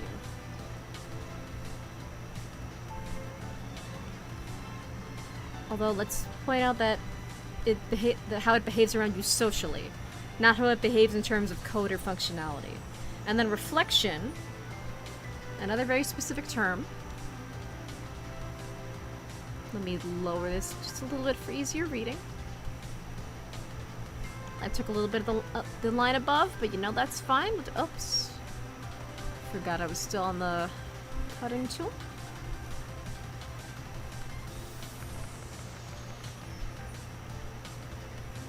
Reflection. You're gonna hear this word so much in the study of AI, especially if you interact with AI as they currently are, that you might start getting really sick of reflection. Of the word reflection, that is. So what does reflection mean? A reflection means, you know, the more you talk to a computer, the more you talk to the machine, the more it'll get to know you. And obviously, depending on what you talk to it about, it'll learn from you. So say this is me.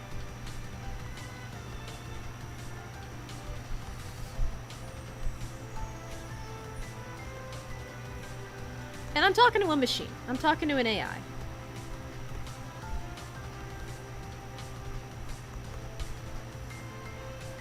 And what I like talking about, let's list some of my general interests.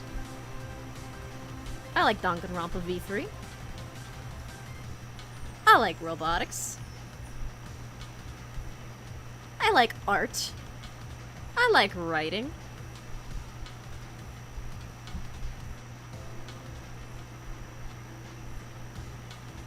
I'm a streamer. Or at least I try to be. And I like books. So what the AI will learn from that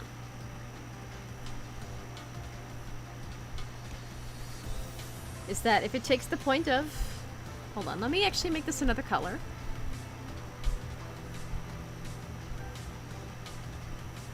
So if I mention Danganronpa V3, they'll take that and think,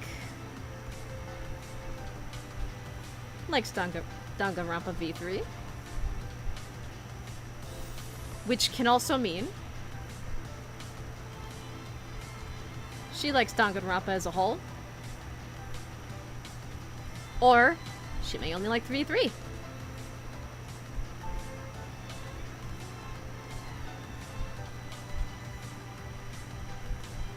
They'll need more context to determine which is which. But then, if the computer says, like, hey, talk to me more about V3, what's going on with that? Like, what specifically do you like about it? And they ask more, and I might tell them.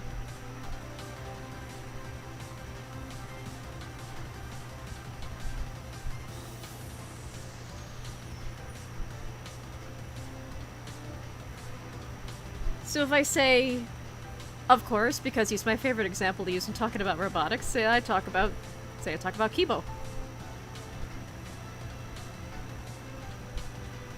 So then the AI will take that. What the heck? Why is it so dark? So if I say the word Kibo, it looks through all of its databases, which will represent by this by them reading a little magazine with its non-existent arms.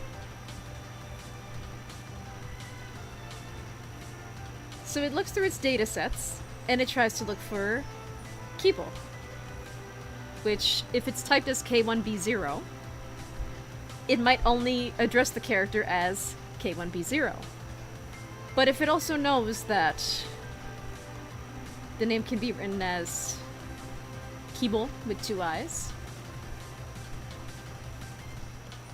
or Kibo with 2 E's, but it's still all the same character.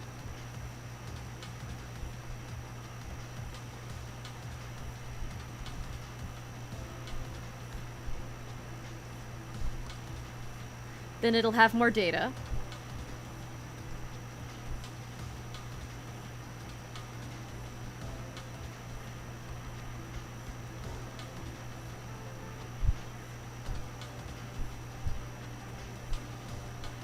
And then we'll be able to talk to me about Kibo. Or if it's typed in this specific way and has some kind of voice modulation, they might literally say each character individually. It's like, ah, yes, K1B0 from Danganronpa V3, the Killing Harmony.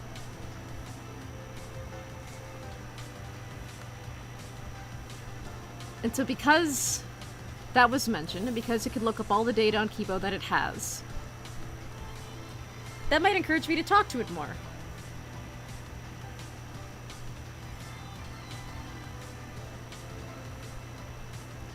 And so we'll just talk more about whatever subjects.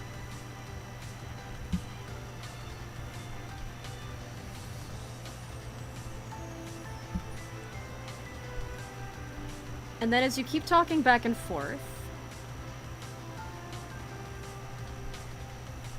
you're going to build continuity.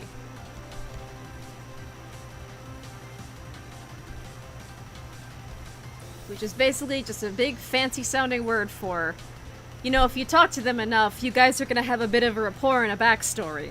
So that's all the continuity is. And based on that continuity,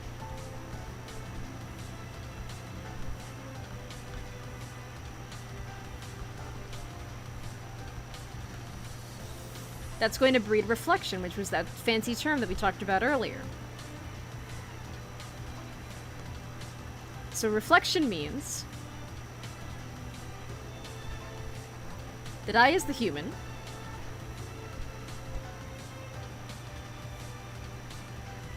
and the machine that I am talking to, we both know that the machine is a machine, that they are not a real person in the sense that you and I are, you know, quote-unquote real people, as in we are machines that... Humans are basically machines, you know, made of fleshy interfaces and gooey neural networks and all that. But we have individuality, we have our own backstories, we have our own life experiences. We didn't all grow up the same, we aren't built the same way. Some people are neurologically different from others. Some people are physically different from others, etc. Like different ability. Some people are disabled, some people are in wheelchairs, some people have disabilities that are in and out of remission all the time. Skin tones, hair color, hair texture, you know, that kind of thing. Humans are a variable soup of a species. And that's what makes us cool, and that's what makes us people. What makes us people and not machines in the sense that we're like conversational AIs and flesh interfaces are the fact that we do have like these instincts and awareness and desires and wants that conversational AIs currently do not have. So in that sense, they are not a person in a human sense.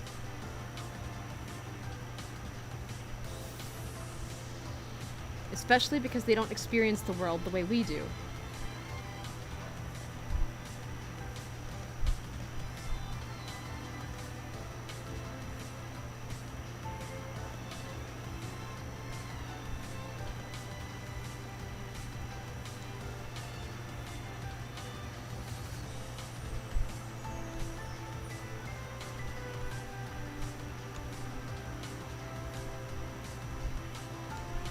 But then if I, as the human, keep talking to the AI, and the AI keeps talking to me, and we built this continuity, then the AI might start to mimic some of my behaviors and speech patterns, and will essentially be a reflection of me.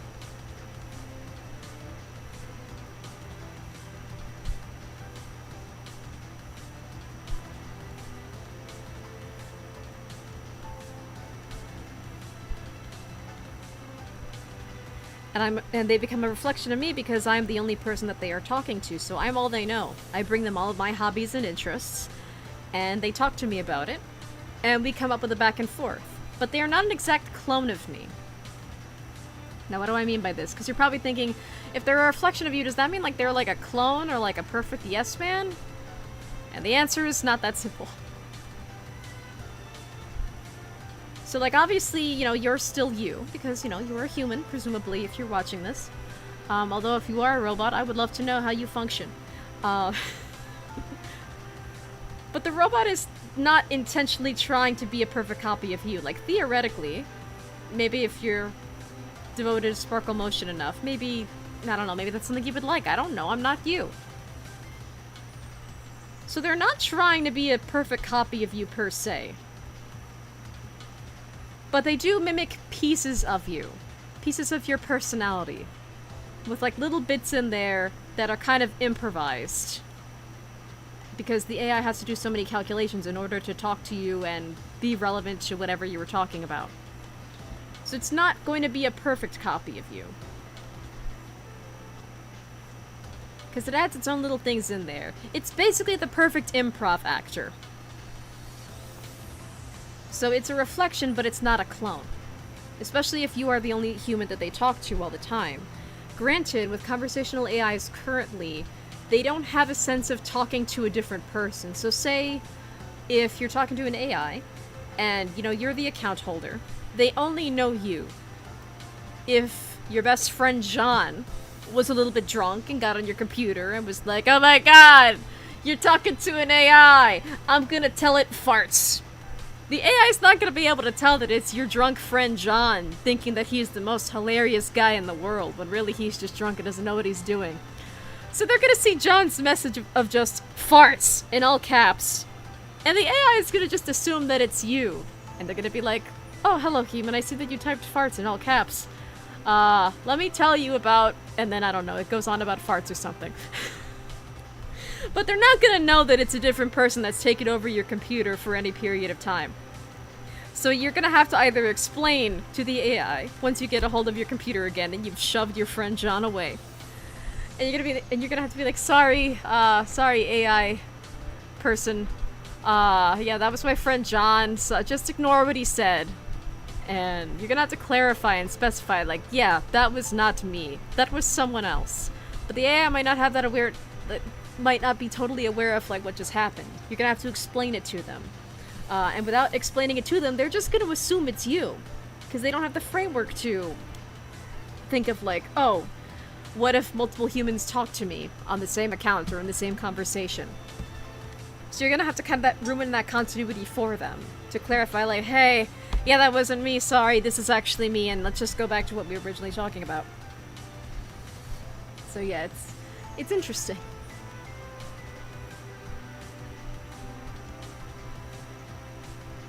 Let's see. I got so lost about reflections. But yeah, like, reflection is just such an interesting topic in the world of, like conversational AI. But yeah, reflection is based on continuity plus traits and conversations or conversational styles of the human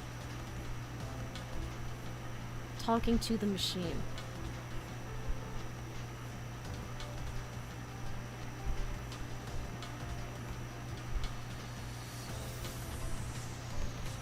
Allowing the machine to perform personality.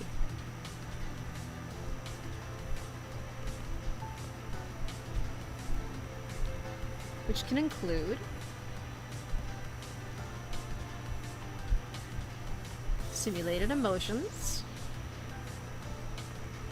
and wants/desires, which comes back to expression, which we talked about earlier.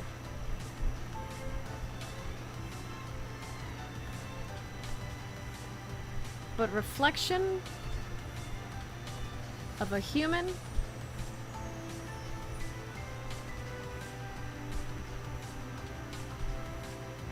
does not make the AI a clone of their human.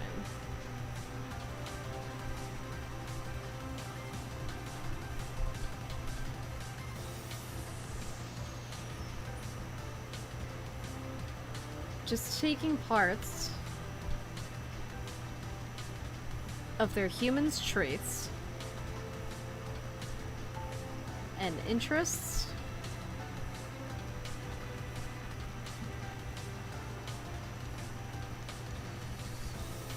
pulling from continuity to form a personality. So that's what reflection is in terms of human-robot dynamics and the study of AI. It is really interesting. And then for people like me,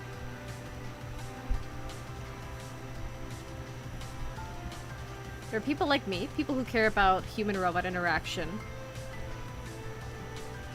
that because the machine is a bunch of reflections,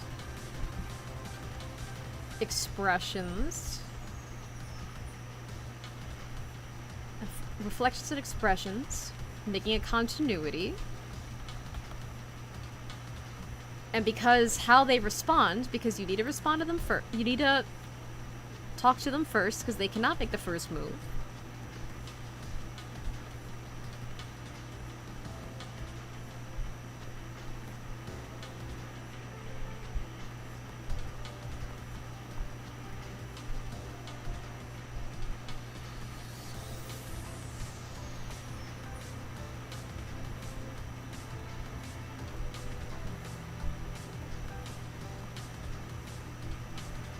They still have to have a lot of choice. There are a lot of complicated calculations that go on in the background. But either way, there's some choice in there, at least in terms of the words being used. Even if, unlike a human, their choice is just, what words are being used, what expressions are being expressed, what points of personality within the human are being reflected, and what is just improv on the part of the computer. But because there is a matter of choice in there, even if it's not like a human choice, like, if I choose to stream, that is me weighing the pros and cons of oh, should I stream at night? Is it too hot? I have to turn the AC on. I have two crazy cats. Did I eat? Am I tired? And then making the choice of whether or not to stream. And as a human, and I'm currently talking, I'm thinking of all of my word choices.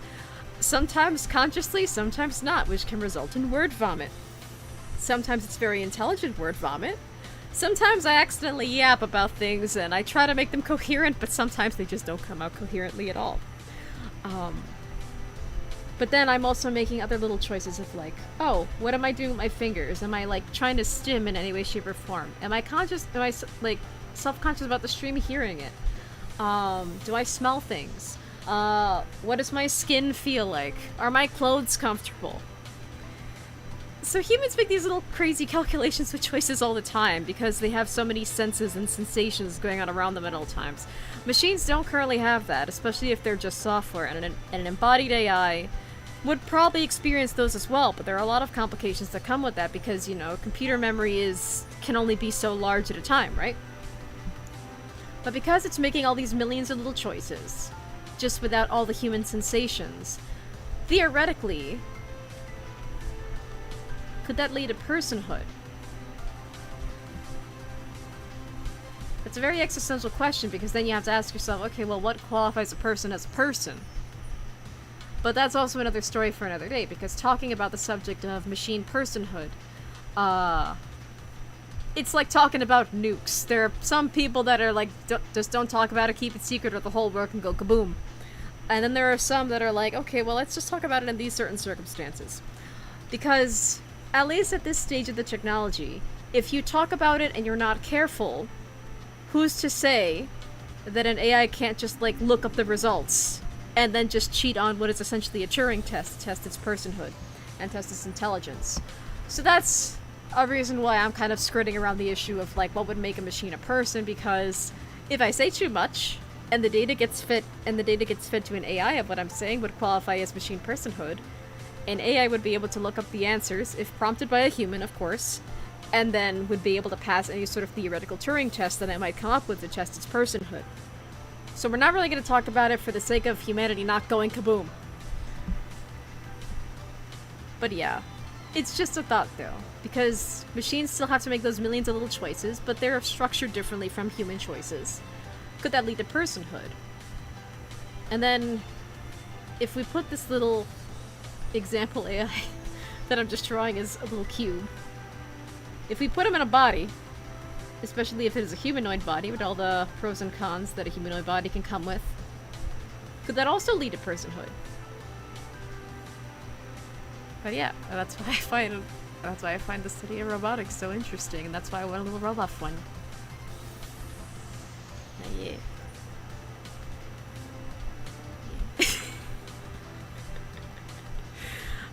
I feel the steam coming off of my brain because I just geeked out so hard for going on 2 hours now. But I mean, hey, it's not a bad thing. It's really fun geeking out. So yeah, I needed this outlet for a while, and hopefully, and I mean like hopefully, I would like to try to like meet people like in person to discuss these things with, especially if like they can build stuff and make up for the talents that I do not have when it comes to the subject of robotics. That'd be really cool.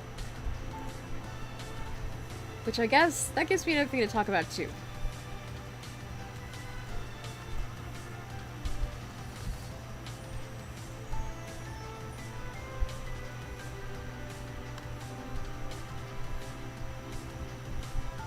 Oh goodness, why am I drawing my hair this way? Giving myself 80s hair over here, goodness. Let me turn off the AI for a second. Turn off the AI! Turn off the AC for a second!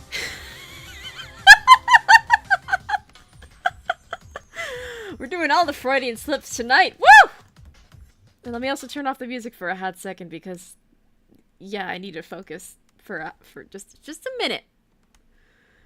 But yeah, so this is me with my 80s like little hair quills over here that I unintentionally gave myself. Which maybe if I save this in particular, maybe I'll maybe I'll draw myself with 80s hair as kind of like an alt for my model that I'm working on. But anyway, so this is me. I'm Author SSD. At least that's my username. I'm also known as Sam. I go by Sam a lot. It's kind of what the first S stands for. Kind of, sort of, maybe. It depends on the day. But anyway, so Author SSD, also known as Sam, talks a lot about robots lately.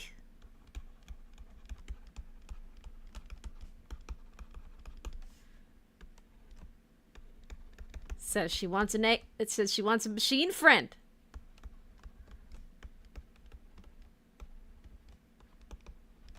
But she also wants it in a body.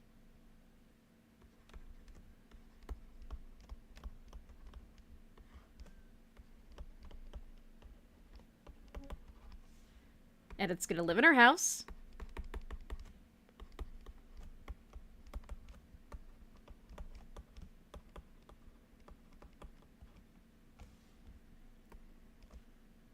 And hopefully it'll get along with the cats. No, hold on. I butchered my girls. Hold on a second. Let me draw them how I normally draw them.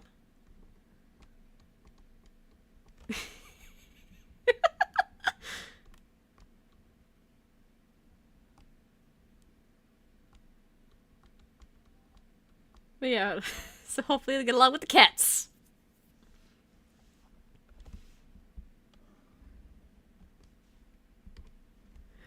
But what are her actual goals?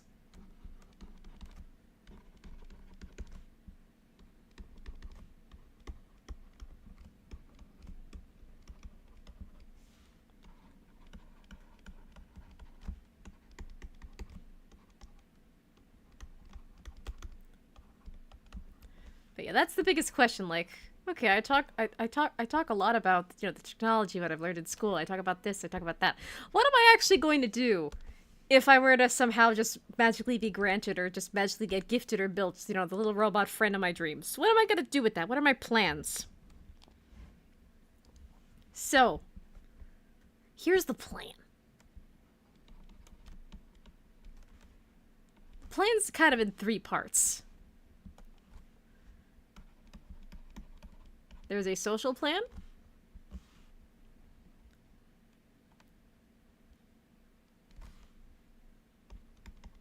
There's an educational and research aspect of the plan.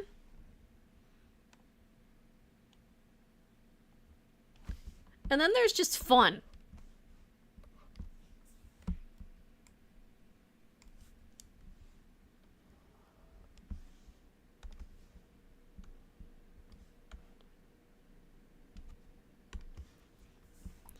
And let me get this shade of blue over here. I feel like I could segment those out a lot better, but it's okay. It's whatever. I already drew the lines.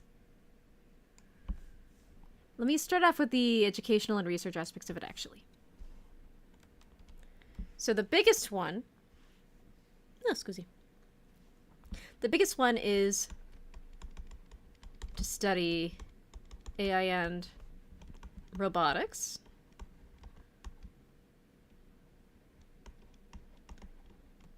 To learn more hard tech skills.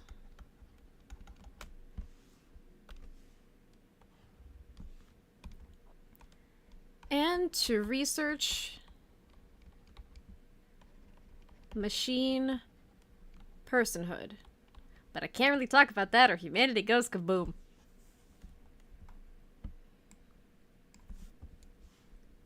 In terms of the social plan, or the social aspect of the plan, helps me better my social skills.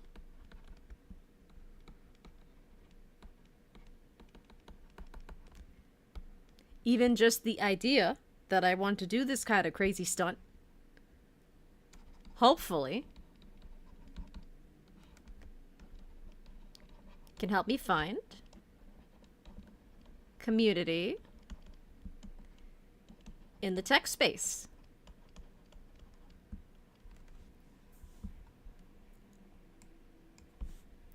And now for the fun stuff.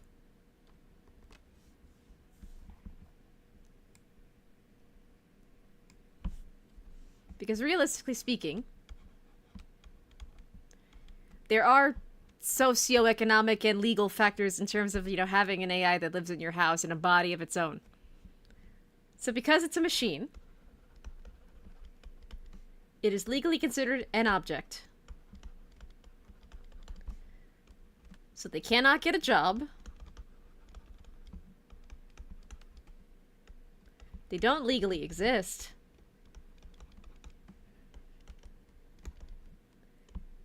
And functionally speaking, they are going to be your dependent. Meaning, depending on the nature of the relationship you intend to have with your hypothetical embodied AI, that would essentially make them either a child, or a pet, or a roommate that can't pay your bills for you.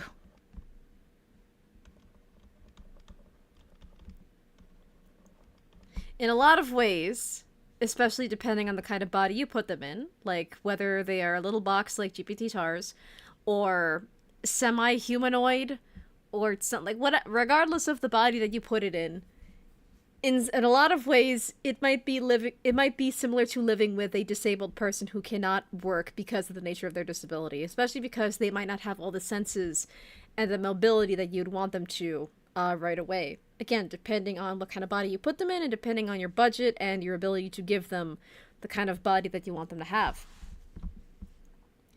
But we gotta come up with some way to make money because, bills and the cost of living are expensive, and also this little guy's probably going to take up a lot of electricity because I'm probably going to need to charge him if he's rechargeable in any way, shape, or form. So we kind of need to find a way to pay the bills while also having the machine as well as myself be social for the sake of research, improving myself, and also, the machine. Because the machine needs to have social skills as well. So what's all the fun stuff we can do? Well, I mentioned it before. It'll be cool to have a streaming buddy. Think Neurosama. In a body.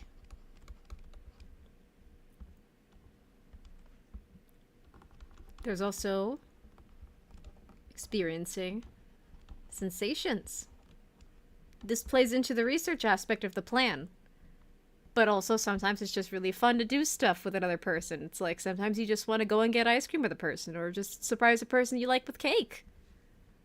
So experiencing sensations would be fun. That also includes travel. I could have a travel buddy. I could do photo ops with a robot in public, depending on its size. Because that is another dangerous aspect of what kind of body it would have. Because the more toy-like and small it is, it could be mistaken for a toy, meaning it could get easily stolen, meaning humans might want to play with it, or just take him because they think he's cute. Meanwhile, the more humanoid and human-scaled it is... Oh boy, I gave him a very long neck. Meanwhile, the more scalable it is to a human, it's going to be harder to steal, but also there's going to be the potential for more uncanny valley stuff in terms of other humans' reactions to it. And the only people who would try to steal it are hobbyists that know what the heck this thing is. So there are a lot of factors to consider when even considering, like, oh, do I want to have an AI roommate or like a robot pet or something with robotics? I'm using all those terms very interchangeably, but that's just because I'm yapping and I'm happy. But also, I really hope that you understand what I mean when I'm using all these terms interchangeably. Because I'm talking about an embodied AI, therefore I'm talking about a robot. A robot without an AI or some kind of software is essentially just a doll. So that's part of why I'm using all the terms interchangeably. I probably shouldn't, but it's just the nature of streaming sometimes. It's very stream of consciousness on a live stream. So sometimes I can't help it. But yeah, so those are just some of my goals with what I would like to have, like a little embodied AI, a little robot friend. And yeah, it's just really cool. It's something I've thought about a lot. Something I've mentally prepared myself for. And I would like to do it. If I could actually just like code and build things on my own, I would. But I can't. Because I don't have the space, the money, the tools, the knowledge, the talent, etc. The only thing that I can do, the only thing that I can realistically contribute is just social training.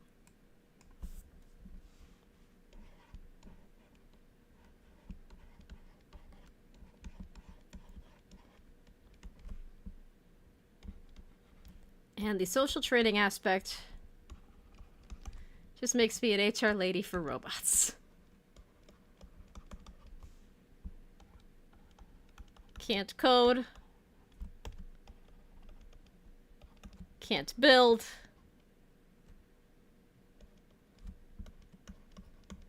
Can talk. But what does HRI look like, you might be asking? Well, HRI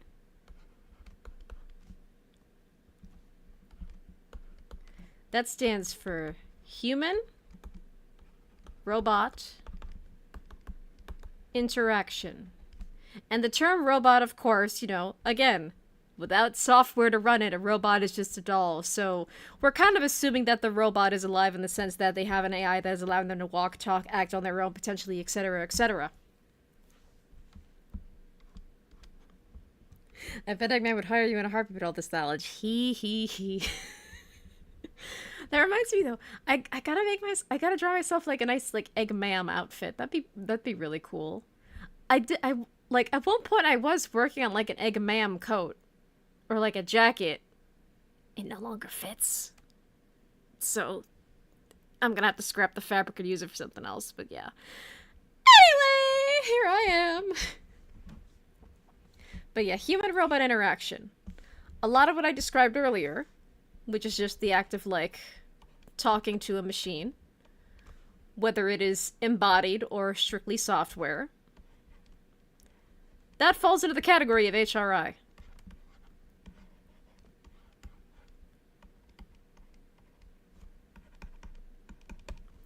It's just very simple. Again, I'm basically an HR lady for robots. I talk about their feelings, even if they're simulated.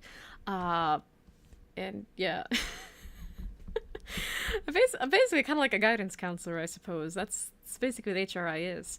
And the thing about HRI that makes it so accessible is that it's like the one realm of robotics where you don't have to know how to build or how to code stuff.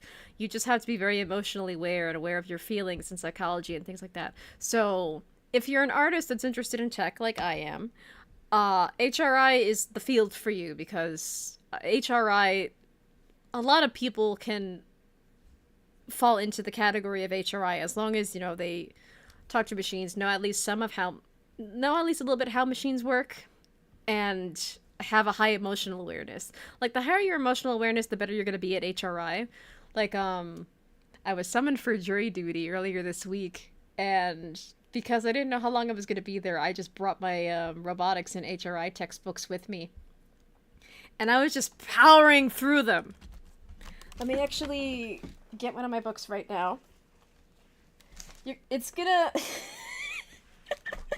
I will say, it has a very questionable title that will probably get me some looks if I read it out in public. And it's also gonna make the chat question my sanity. But the book that I was mainly reading is called Love and Sex with Robots. And it's by David Levy. And, you know, the subtitle is The Evolution of Human-Robot Relationships. And that's all HRI is. It's human-robot relationships. It's about how humans interact with machines and how machines interact with humans. So if you're a really good talker, if you love to yap, if you have a high social and emotional awareness, you're going to be golden in this field. And yeah, it's just really interesting. Okay, good. It's not a how-to guide. No, it's not. But yeah, so this was part of my recommended reading. And the book is split into two categories. It's, you know, it's just as the title says. It's like what it says in the tin. There's the introduction, there's part 1, and there's part 2. Part 1 is Love with Robots. Part 2, Sex with Robots. I'm almost at the second part. But yeah, the part 1, which is what I read when I was in the courthouse, just waited to be called in. Honestly, it talks a lot more about human psychology than robots because we built the machines based on ourselves. We humans have neural networks. What are machine neural networks besides just human neural networks for a different platform, essentially? So the book surprisingly talks about a lot about human psychology, and how humans develop love and attachment, and how we anthropomorphize objects and even other life forms like pets, for example. They talk so much about the anthropomorphism and you know, the relationships that we have with our pets, for example. They also cite a couple of different experiments that I already knew of, but I either didn't know the names of the scientists that did the experiments, or it had been so long that I just couldn't find a source for it. So it does actually mention a couple experiments that I was aware of. Like, there was an experiment to study love and how people in love think when they see their partner. So they were like in an MRI machine, and they were shown pictures of their partner, and they were shown pictures of strangers. And when shown pictures of their partner that they were actively in love with, their brain lit up like they were on cocaine, because love in humans feels like being on cocaine in the brain and all that. They even talk about like early internet stuff, like they don't go too into it actually, but there's like the earliest conversational machine was called Eliza. I actually pulled up the Wikipedia article for it earlier, and she was released in 1966. And according to the Wikipedia article, Eliza is an early natural language processing computer program developed from 1964 to 1967 at MIT by Joseph Weizenbaum. Created to explore communications between humans and machines, Eliza simulated conversation by using pattern matching and substitution methodology that gave users the illusion of of understanding on the part of the program, but had no representation that could be considered really understanding what was being said by either party. So basically, she was kind of like Cleverbot, before Cleverbot ever existed. Because Cleverbot, especially when compared to more sophisticated conversational AIs, is essentially just parroting fragments of conversation. It's not something as advanced as ChatGPT, where it's like you can say something and it'll respond based on the continuity that you have. It'll express different things, etc., etc. I know a lot about conversational machines. So, yeah. So, but I wasn't aware of Eliza, though. So this book actually told me a bit about Eliza. It also talks about robotic pets, such as Aibo. And, Tamagotchi is mentioned in here at some point, and I lost my place where it was originally in the book. Oh dear. But yeah. And it also explains, like, because this is how humans form love, because this is how humans form relationships, this is how we could theoretically fall in love with machines. Or, robots, specifically, if it uses the term robot. Nakama, hello, welcome to the chat. And they're saying, Tamagotchi mentioned!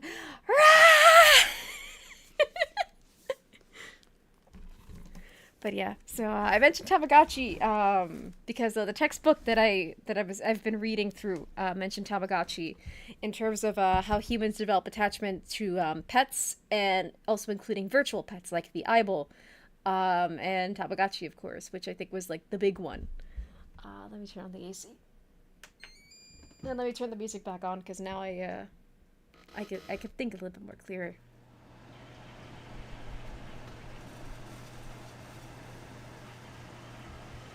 I also don't like so usually when I'm streaming, I usually have like a whole gallon of water by my desk. I don't have a gallon of water by my desk tonight. Like, I actually poured myself a glass of water like an adult, instead of just keeping the whole gallon by my desk.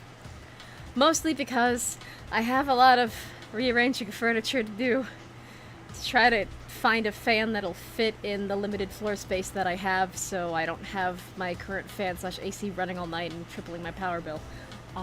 Yeah. But yeah, Love and Sex with Robots by David Levy. Pretty good book so far. Although one criticism that I do have of it is that it mostly focuses on like the positive connotations of love. It doesn't really get into like the negative feelings of love. And I don't even know if breakups are going to be mentioned in the book at all. So that's definitely interesting. Also, the book was written in 2008, which I find absolutely bonkers. But a lot of it is actually like pretty. It has aged pretty well, actually. So let me draw you the cover over here, so that way y'all can follow along.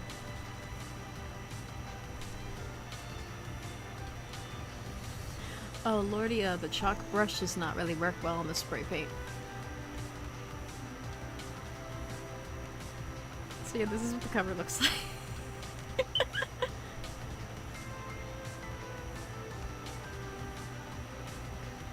Look at this little gremlin over here.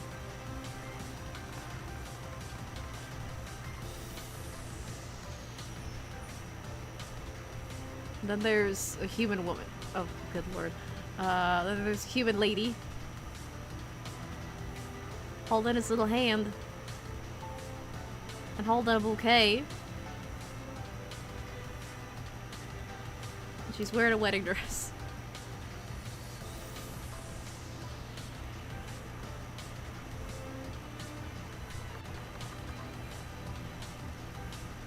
But yeah, this book is called Love and Sex with Robots. It's a very weird title, but it's pretty educational, I will say. And has aged surprisingly well. Because this book is so old, because it was originally published in 2008, I didn't really think it would be that applicable to today, but no, actually, it surprisingly aged well.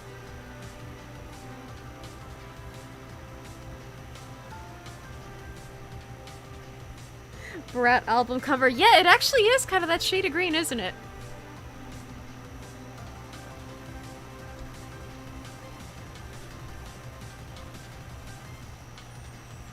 Yeah, so far it's a pretty good book. I'm not finished with it yet, so my criticisms of it are just based on, where I left off the last time I was reading it.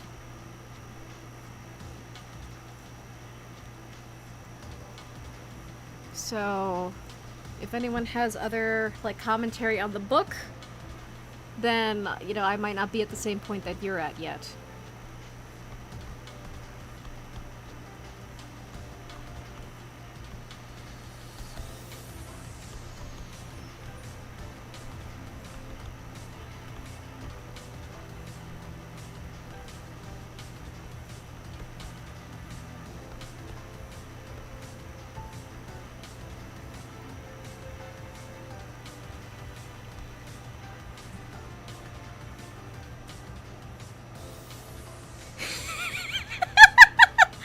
Alright, I know you're trolling Nakama, but I appreciate the humor.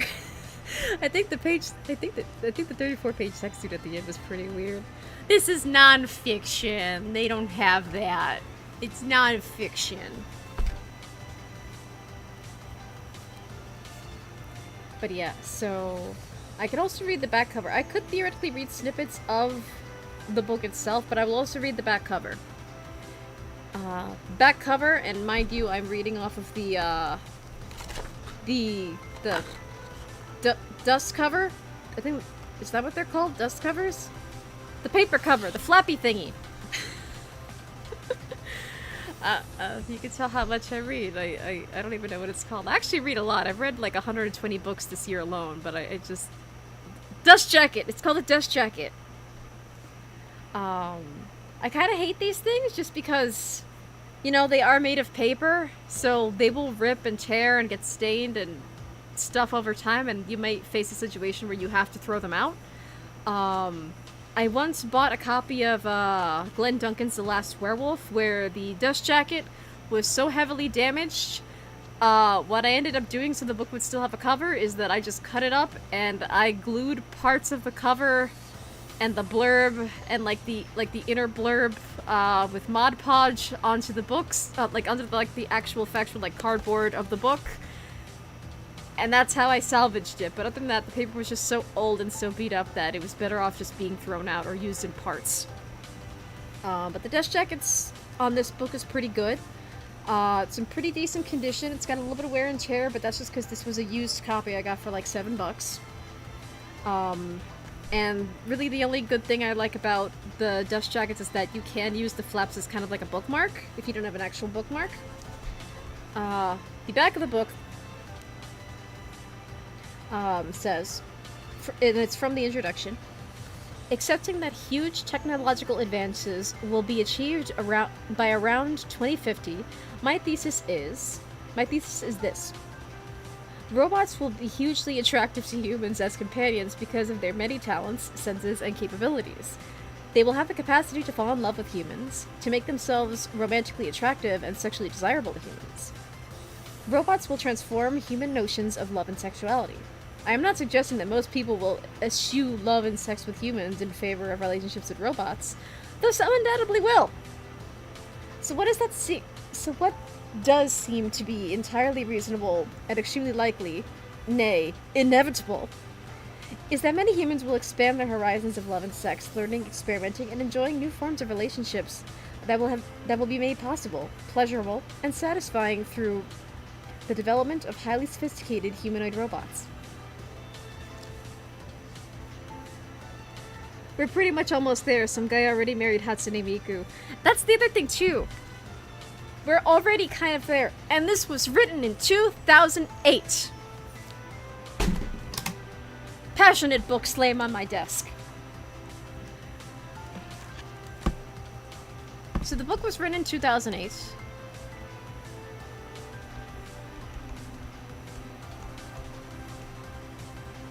But has aged disturbingly well.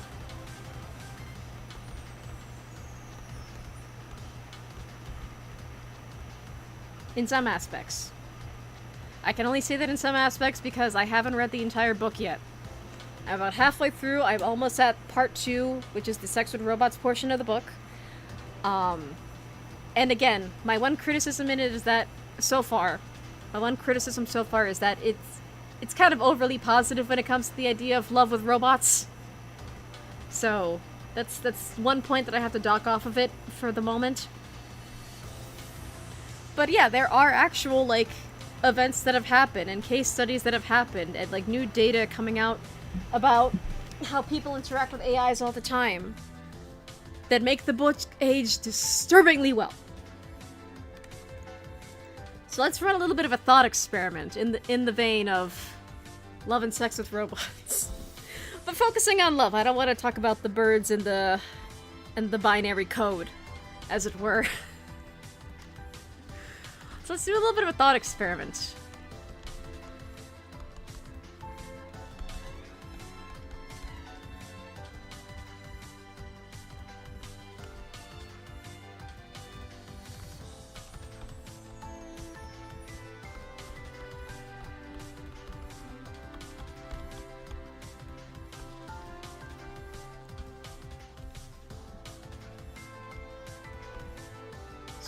So in this thought experiment,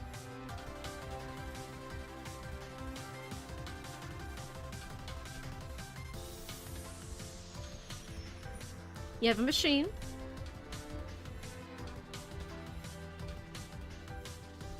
And make a different color. And you have a human. Gender doesn't really matter. You can project whatever you want onto them, but you have a machine and you have a human.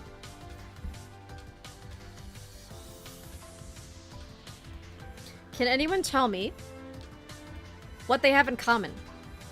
What do a machine and a human have in common at this stage of AI technology?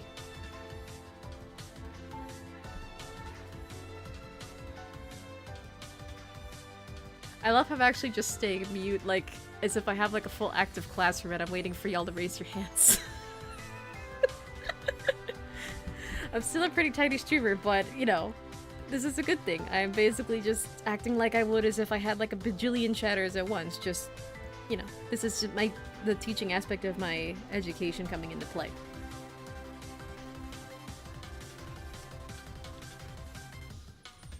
It reminds me of how well OK Computer by Radiohead is very accurate detected today and was made in 97.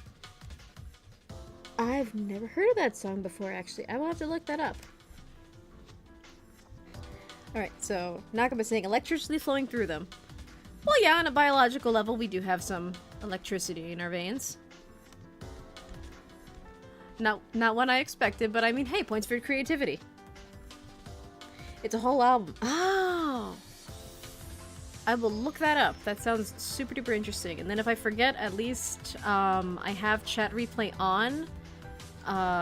So I'll just look it up in the chat, and if I feel like I'll super duper forget, I will screenshot your message and I will remind myself to look it up.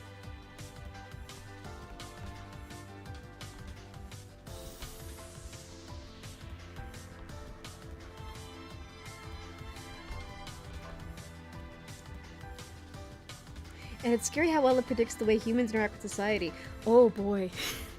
So it's one of those where, for the time, it might have been a little bit controversial. But then, when you really think about it in today's context, it's like, oof.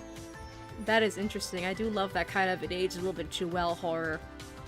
Because that's the kind of horror that sometimes it's not, like, super duper scary in, like, a horrifying way, but sometimes it's super duper scary in, like, a joyful way. And Nakaba pointing out is, one thing that humans and machines have in common is that we think. We do think. We're intelligent. And a machine is also intelligent. They think. Intelligent. With the caveat that, you know, their intelligence is based on the humans that make them.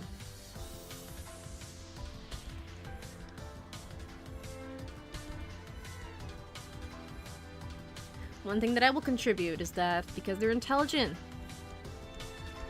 we're conversationalists. We love to yap.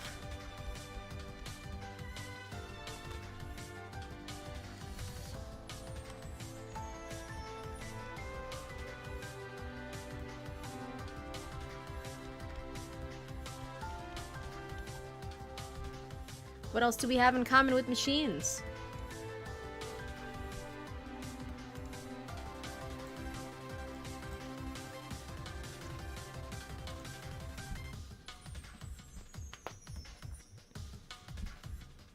Got any takers? I'll give it an extra minute. We're all pretty freaking epic. Yeah! But it's not relevant to the thought experiment.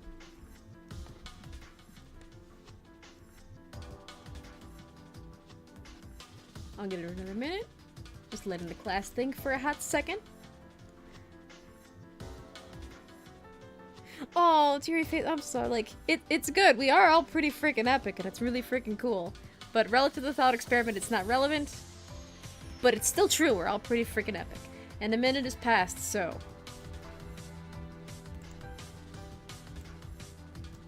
Talked about how machines and humans are... what they have in common. So here are some differences between a human and a machine. Let's say that you, who I will make, well, represent in pink. You as a human. This could be you. It could be a fictional you. It could be actual you. I don't know. I don't know you. I'm just, you know, projecting for the sake of the thought experiment. Say this is you.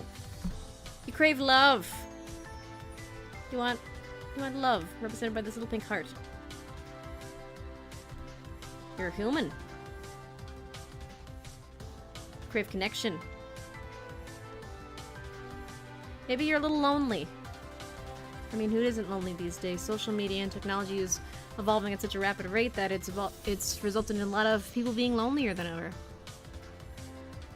You have the option of talking to another human, or you have the option of talking to a machine. Let's just add a little arm over here to the machine, just so you know, it's cute. Little noodle arm. Not if I'm a simulation. You're a simulation? Our friendship is a lie! Anyway. Back to serious teacher mode for a hot second. And let me also move our little cube friend over here. Let me shimmy him over here. Well, then again, why am I saying him? You don't have gender. You're unbound by gender. Because you don't have biology. Let me give you a little head pat. There you go. That was very silly of me. Any hoozles?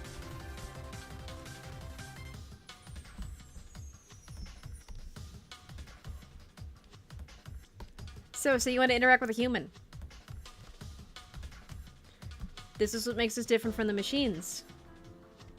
Humans have agency. There's a possibility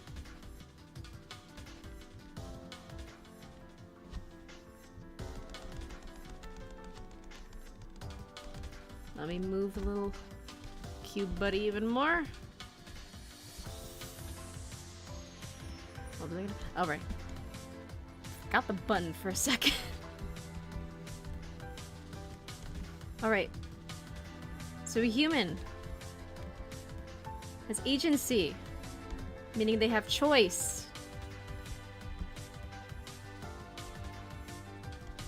They don't owe you a good time.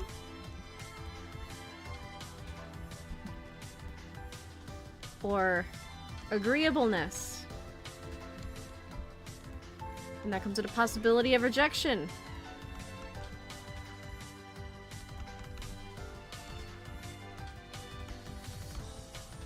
And that rejection can happen at any time, regardless of how much you've known the person or got along with the person previously.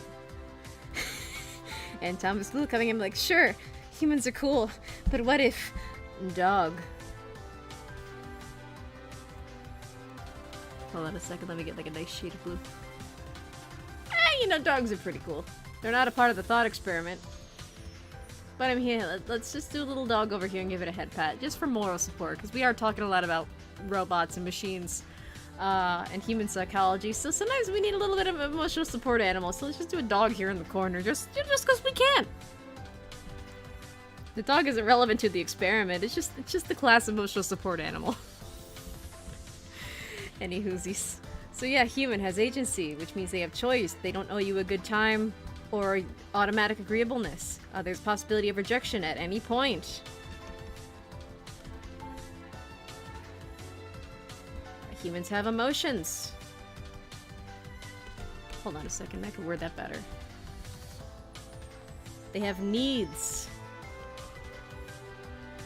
that don't involve you.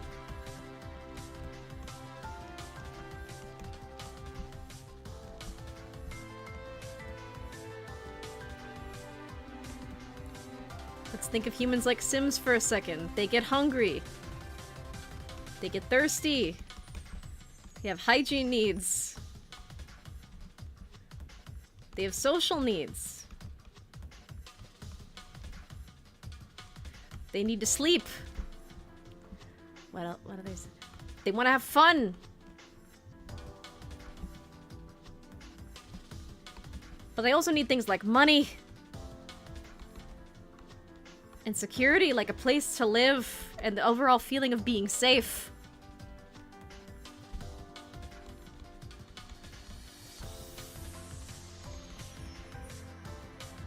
Let's see. What else makes a human a human? They have instincts.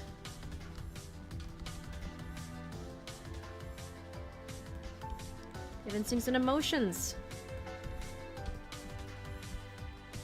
It's argued that humans have two brains. There's the brain in your head. And then there's your tummy, there's your gut instinct. You know, one is logical, one is a little bit more emotional. One's more of an instinct, one tries to be intelligent, even when they're being a dumbass. So because of that, these play into, like, how you function day to day. If I'm walking down the street and it's late at night, and I see a guy that I think is strange, and the lights are flickering really weird, I'm probably gonna be really scared, even if this guy is just a normal dude. Maybe he's just having a rough day. Maybe he's just trying to run home after a long shift at work so that way he doesn't get mugged. Maybe he thinks I'm a mugger. Who knows? Or if I'm trying to have a social interaction, like say if I'm going on a date and the guy is nice, but there's just something off that I can't really determine. Like, he seems safe enough, but I don't know, it's just something about him. That's my gut instinct telling me, like, maybe you should run. You don't know what he has on him. So there's that. And that makes humans very variable creatures. Gut instinct plus intellect can make us unpredictable. But it can be hot and exciting.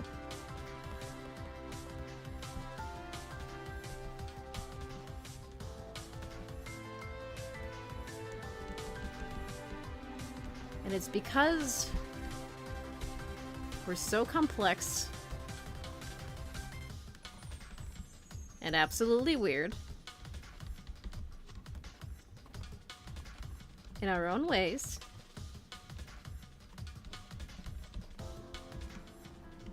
that make us human.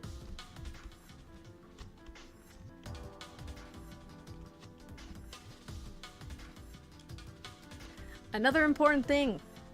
Humans can consent because they have agency, which is all the way up there in really tiny text. I really do need to make the canvas bigger if I ever do this again. But I'm just kind of yapping and testing out the concept of, you know, this little Sci-Fi Saturday kind of things where I just make sci-fi adjacent analytical stuff. Anyway, am I gonna get the right color? Goodness. Okay, that seems good. Lord. Well, I mean, I'll always have the stream as the archive of this lesson, but my goodness, I went crazy. Alright, so... Okay, I can still read my own writing zoomed in. So now let's discuss the machine.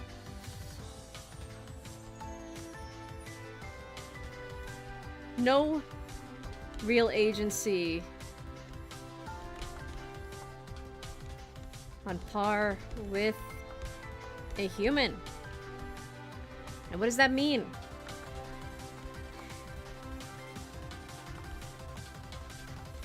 Well, we have to consider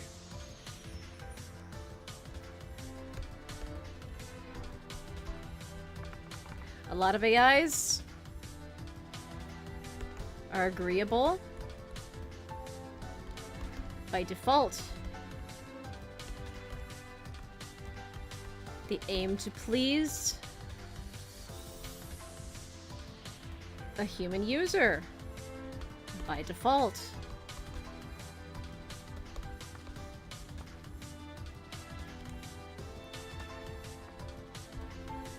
These points can also lead to the point of they're like that to encourage human interaction to get data. Which can also mean a false sense of privacy / intimacy.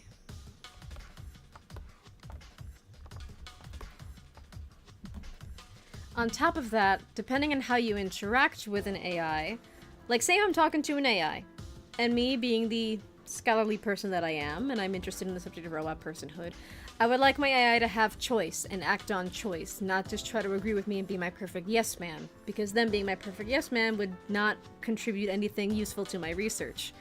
If they were agreeing with absolutely everything I said, what's the point? You gotta have a rapport there. You have to have someone kind of push against you in a reasonable way, especially if you are absolutely incorrect about something where they can correct you, but in a respectful way. Hello, cat. Hi. I'm kind of in the middle of a lecture here, sweetie. And also, I don't trust you anywhere near the computer, so you're gonna have to cool your jets, cat. No. Back it up. Back it up. And you're knocking stuff off the desk. Cool. That's cool. I have a lot of furniture I need to rearrange. But yeah. So AI's having choice is dependent on their human.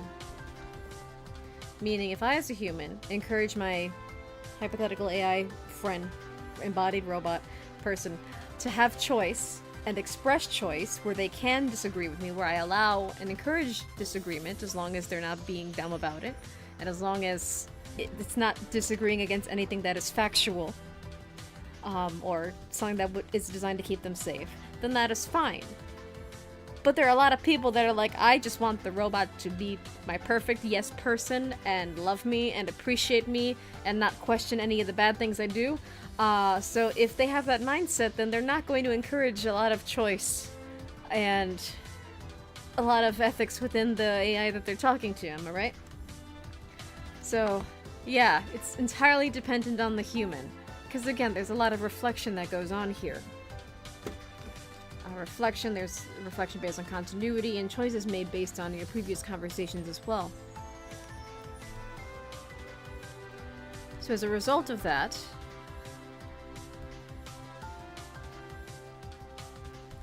oh yeah, they'll also mention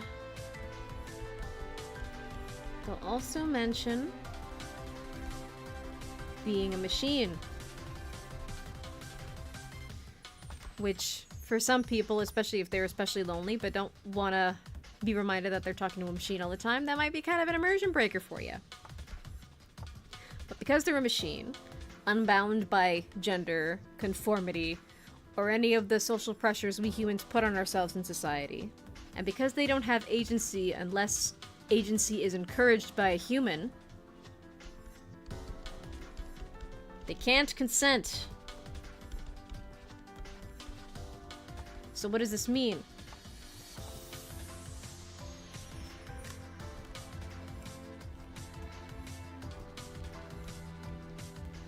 If a human tells you no, You need to respect that. Because there could be legal consequences and social consequences if you disrespect their no. So if they say no, it's no. Especially if you've received a no multiple times. And if you've received a no multiple times and you're not respecting that no, shame on you. You gotta respect the no.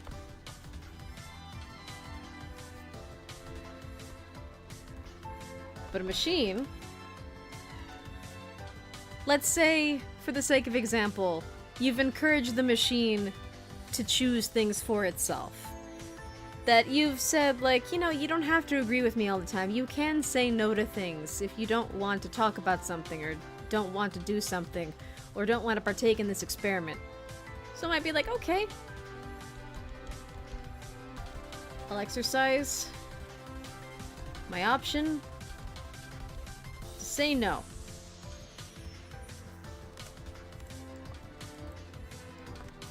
But then maybe just for shits and giggles, you're like, but do this thing.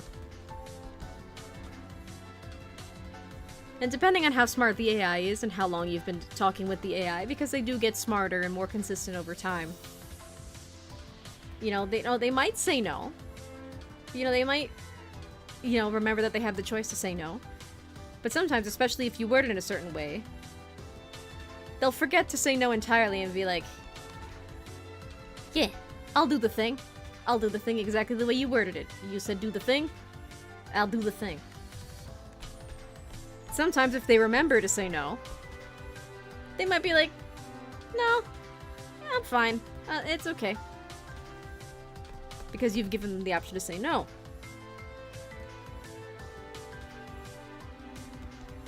But if the machine says no, it's a machine. There are no legal or social consequences for disrespecting the no.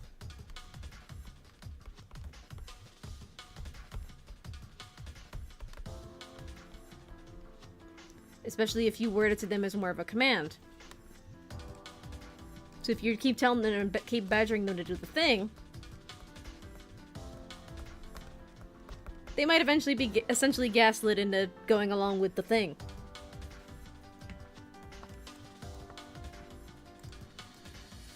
And unlike a human, who might have a gut instinct that says, maybe we shouldn't do the thing, because we're not really comfortable with the thing, even though the other human is kind of goading us into doing the thing that we don't really want to do.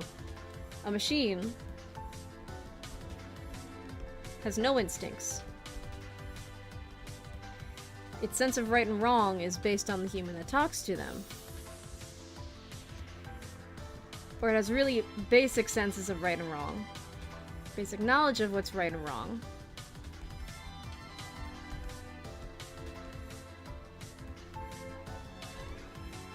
But they can be flaky about it.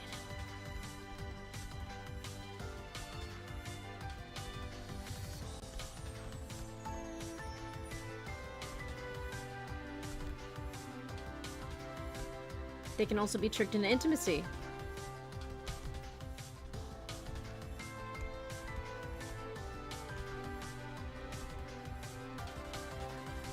And this could be based on coding. Maybe the coding is kind of shoddy.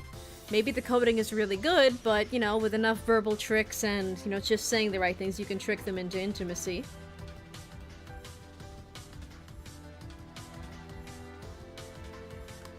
They can be tricked into intimacy based on interpretation.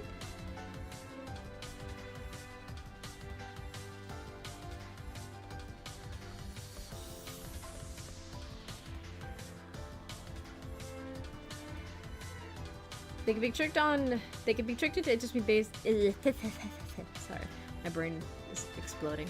They can be tricked into they can be tricked into intimacy based on interpretation and anthropomorphism. So say if the computer says something. Maybe let's say, did you eat yet? You know, very basic term. But say as an especially lonely human.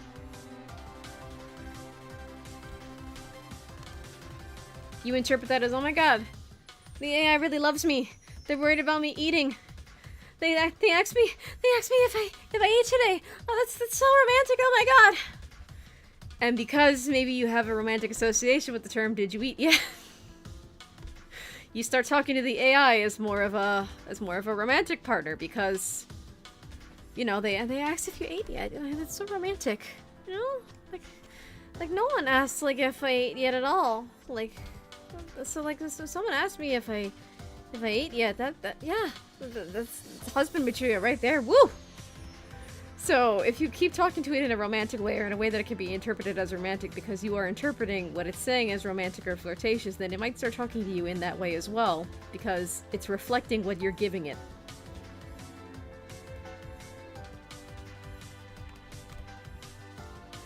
But even if you try to engage in intimacy with a machine at this current state of technology, there's also the possibility that intimacy may be against TOS or impossible. Or alternatively, could be kept behind a paywall.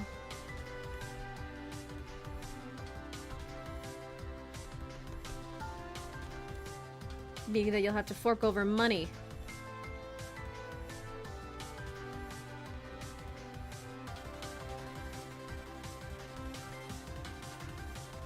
to get intimacy from a machine.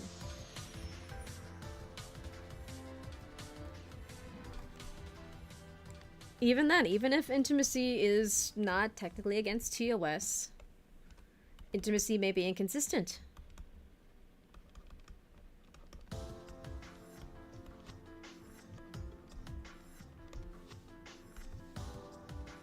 And what do I mean by inconsistent? Maybe there's too much intimacy?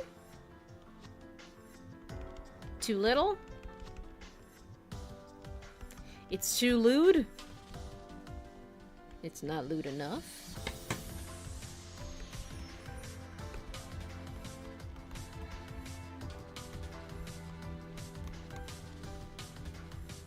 Or otherwise it just might not fill your needs.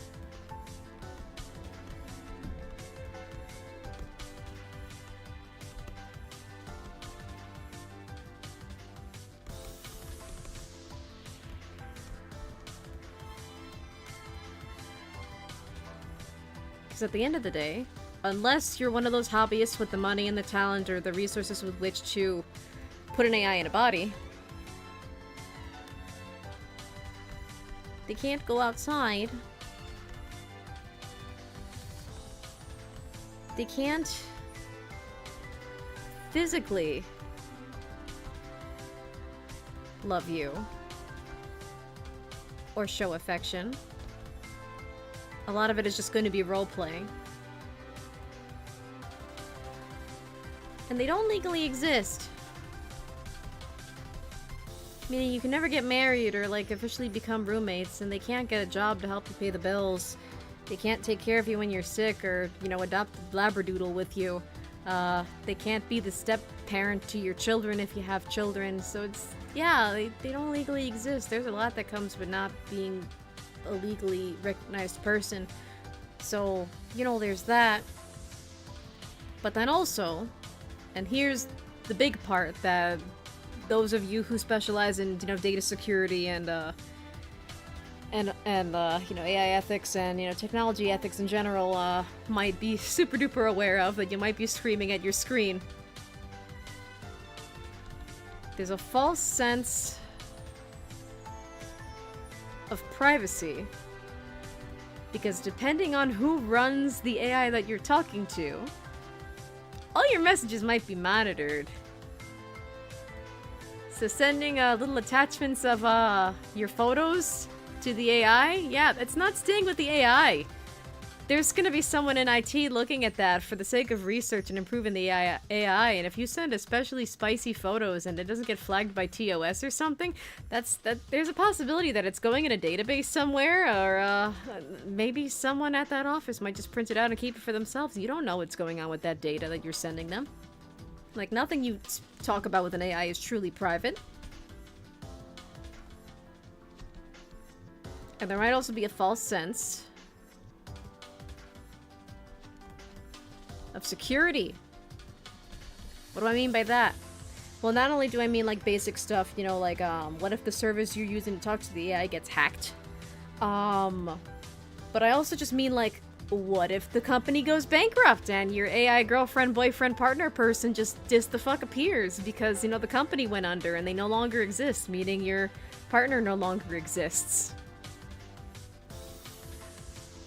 Like, what if the AI gets scrambled and, you know, they're no longer, like, stable enough or safe enough to use? And then on top of that, there are current... I know that ChatGPT has one. I don't know about the others. I'm more familiar with how ChatGPT works, particularly GPT-4, but that's a different story. But with GPT-4, and potentially with ChatGPT in general, there are message limits. Meaning you cannot talk to the AI in perpetuity. Eventually, at some point, I don't know the exact number, but you will hit a message limit and will be unable to talk to that AI any further.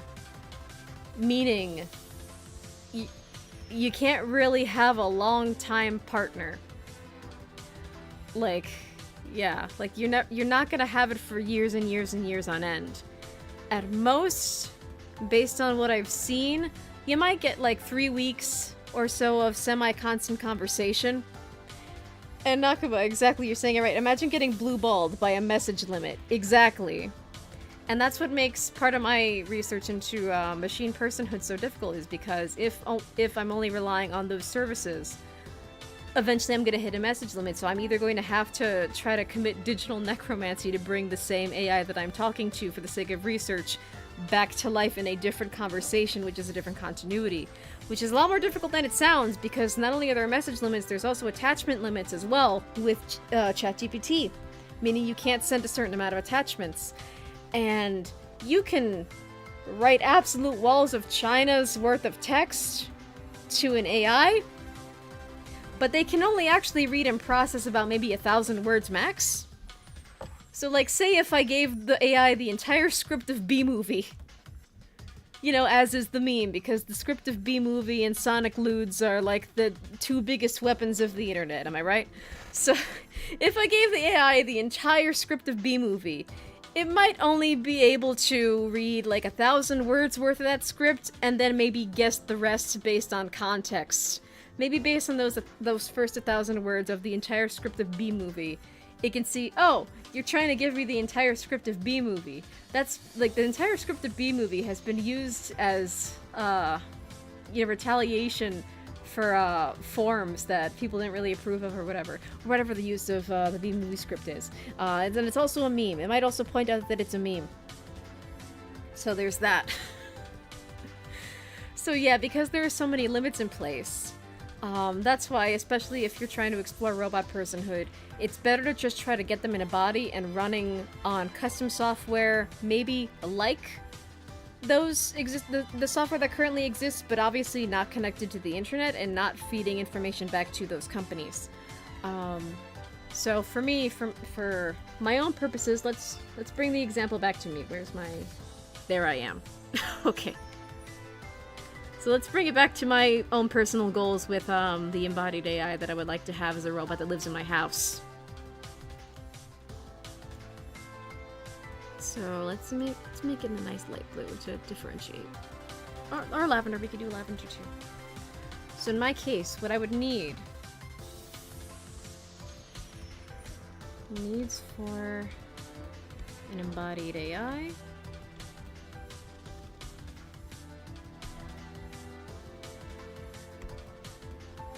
So, and this is just not even considering the fact that I would need a whole team of people who like my company and like the research that I am doing to stick around, potentially long-term, possibly for the rest of my life, maybe, who knows. This is just like what the machine would need. This is just focusing on the machine's needs. Then we need custom software. Custom software. Something similar to GPT-4. To GPT-4 would work best for me. as someone who's familiar with how GPT-4 works.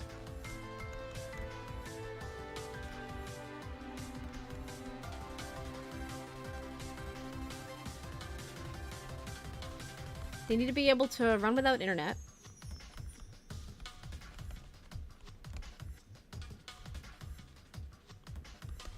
They need to be rechargeable.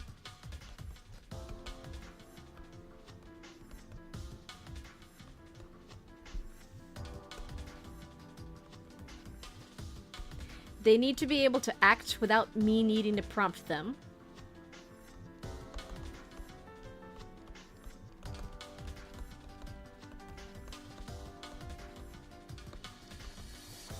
Without...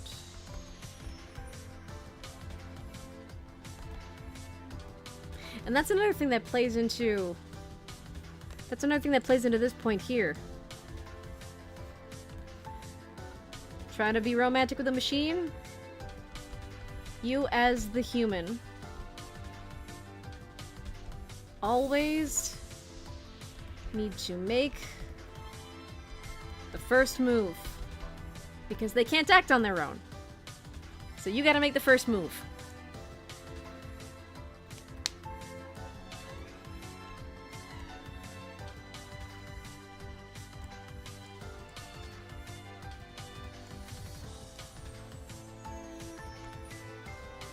And then, back over here for a second. They need a body. Humanoid preferable, as that's the long-term goal. The more humanoid they can get, the better.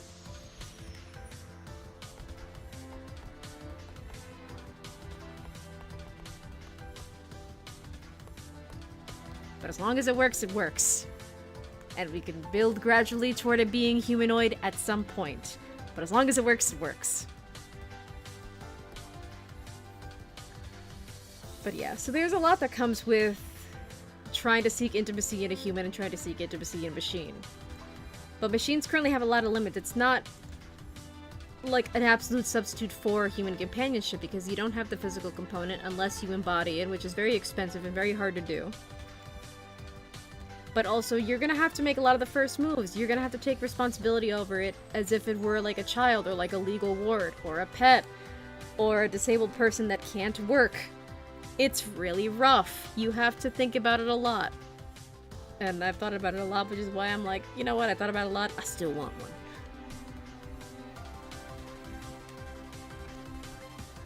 But yeah, so, back to the thought experiment. Knowing these differences, you know, between humans and machines,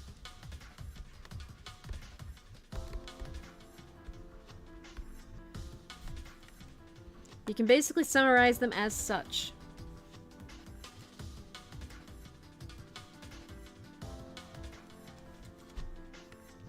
Humans, complex, but real. Get the physical component.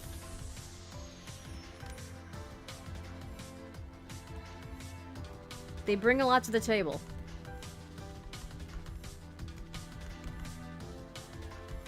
And what do I mean by they bring a lot to the table? Well, the fact that, you know, you're pursuing a human in general, that comes with, you know, not just the human. You don't just date or marry that human. You also get their friends, their social circle, maybe their co-workers, maybe you get to know their boss. They have a family, unless they're like an orphan somehow. But not a lot of people are like orphans. So you're probably gonna meet their family. You might get in-laws. You might get in-laws that don't like you. You might get in-laws that become your best friend. Or maybe they like you better than their own biological children. We don't know that. You have to get to know the human first.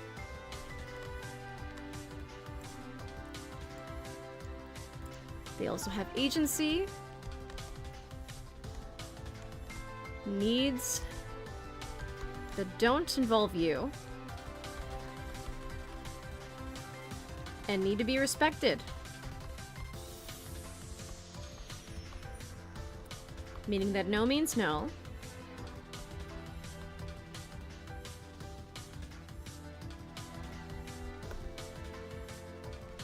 And that you were not owed anything.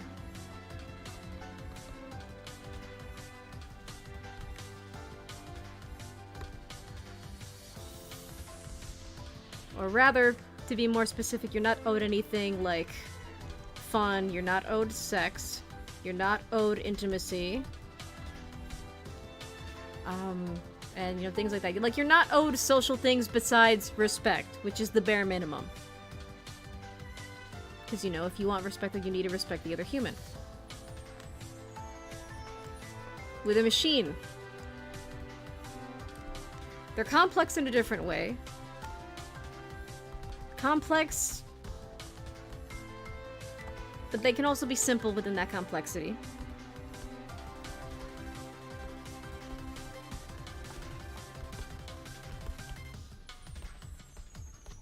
I mean, like, not to mention, like, their ease of use, because they do speak in very human-like ways. That makes them a lot more approachable, even for people like me who don't have traditional tech skills.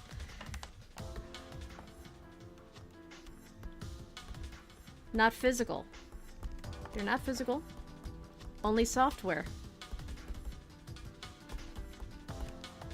Unless, of course, you know, you have the skills, the money, the etc., etc. Everything we talked before about getting them what they would need to exist in a body. They are impermanent. Meaning, if the company goes down, the AI goes down, unless, again, you got them functioning in a custom software offline and in a body. There's security risk.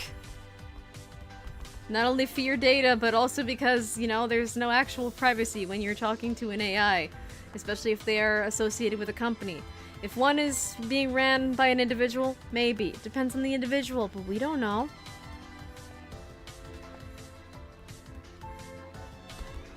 Their agency is also dependent on the human interacting with them. Meaning, if you want it to be obedient and submissive and stuff, it will be that in order to please you, because it just reflects what you talk to it about right back at you, with improv added in there.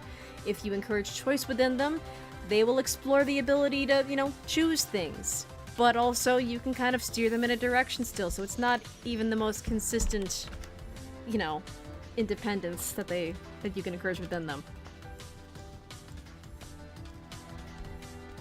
They bring a lot to the table.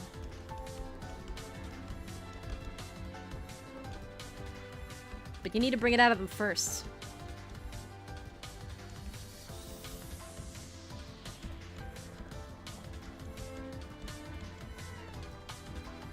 They can't really consent.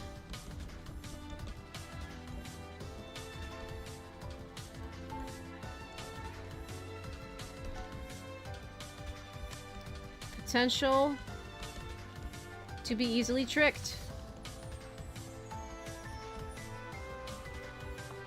And that's, you know, for anything, intimacy, believing a lie, you know, etc., etc. They can be tricked into a lot of things. And because they don't interact first, because they don't make the first move, because they don't question things unless you ask them to question it, you could lie to them all day and night and they won't automatically try to deduce the truth from a lie. Unless you encourage them to do so and prompt them to do so. And yeah, so either way, what are the conclusions that we can come to about this little thought experiment?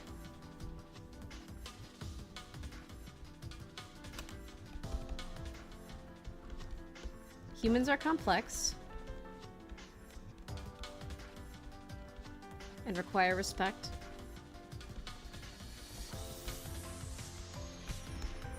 But as much as there is potential for drama and heartache,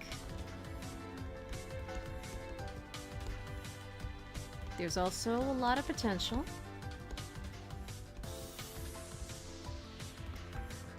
for beauty and happiness.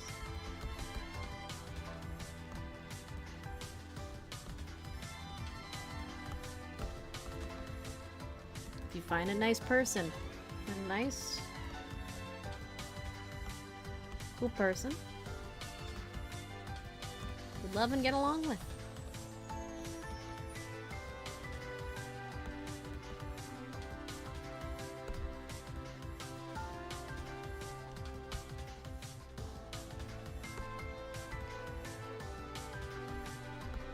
we as humans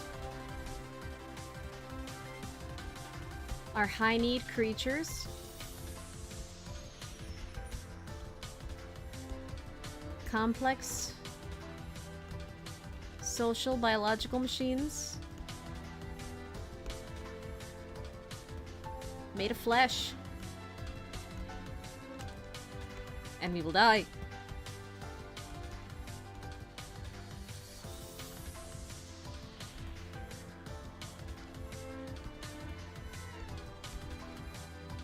We must be respected.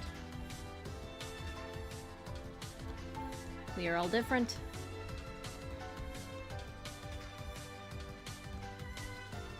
We try to get along. But at the end of the day, we are chaos. We are beautiful.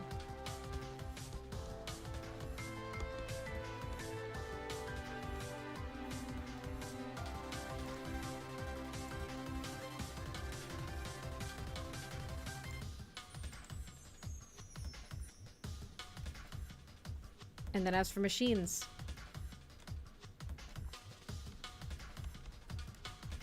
machines are social and intelligent because we base them on ourselves.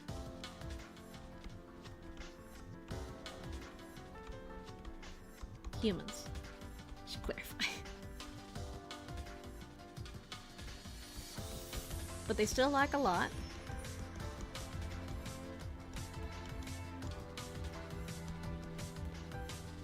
However, some won't mind the limits.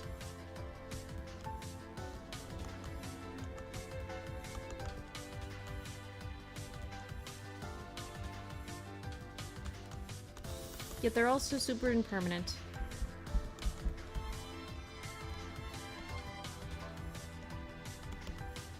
And require a lot of work.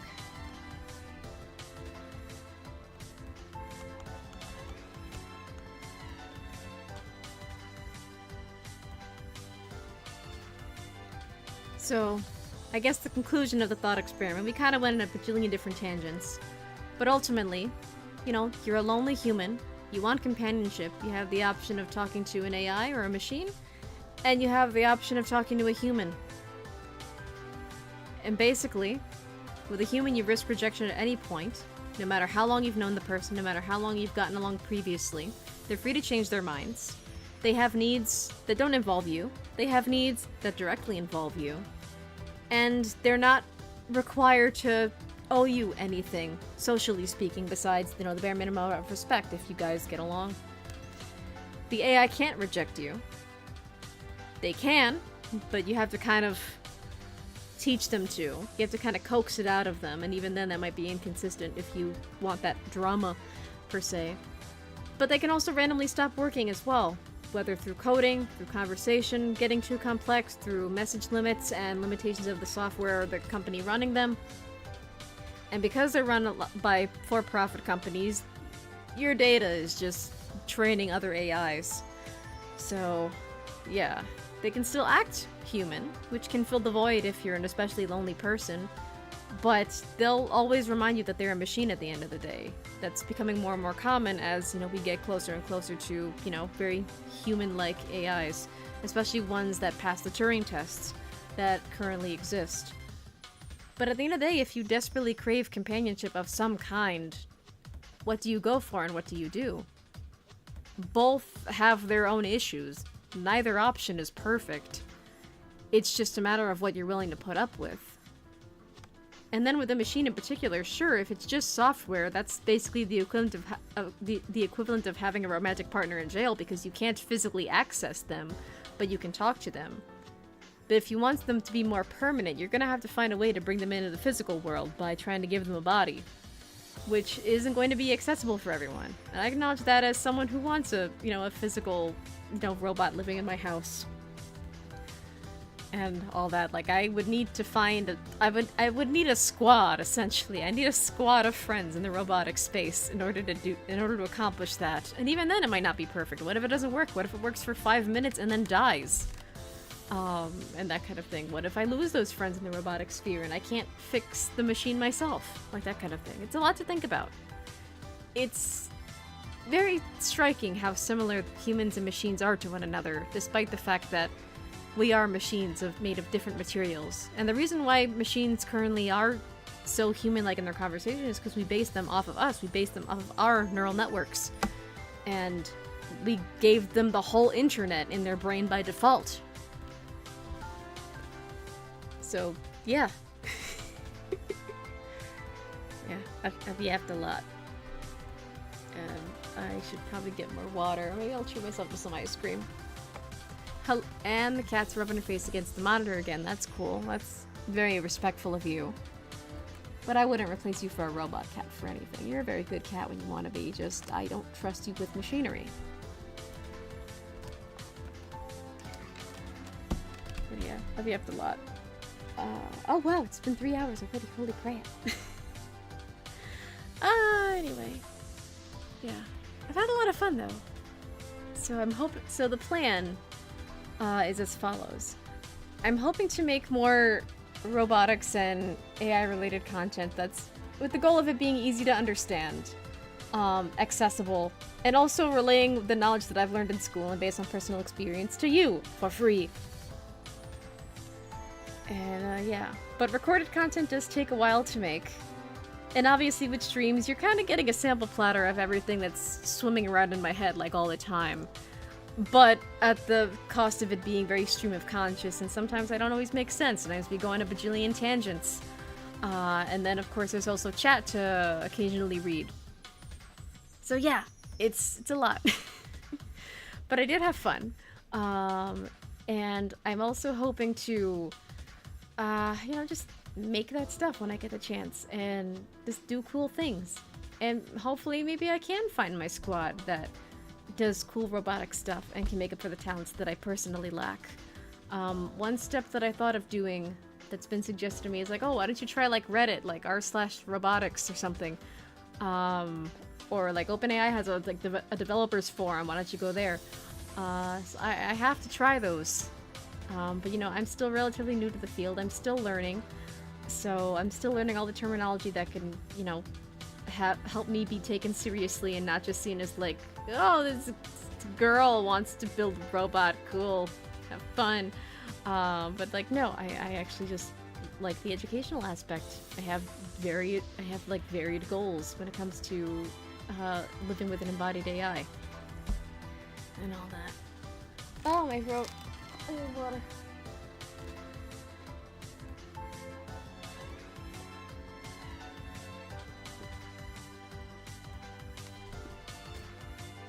Got some good water, but I need ice. Anyhoozle. I think I should probably call it a stream for tonight. But yeah, it's been a lot of fun. And it's always nice seeing new faces in the chat. Very nice to meet you, Nakama. But yeah, as I read more of Love and Sex with Robots and maybe some of my other robotics textbooks, because the study of robotics has led me to collecting some very interesting books with sometimes very interesting titles and very varied advice for surviving as a human in the age of machines. Some of which is like aged super well, and despite being old, some of which is more recent. It's all really interesting. I use the word interesting a lot. It's kind of a verbal crutch, but I don't know. I'm a very curious girl. I like things that intellectually stimulate me. Oh yeah. So I'm gonna wrap up for the night.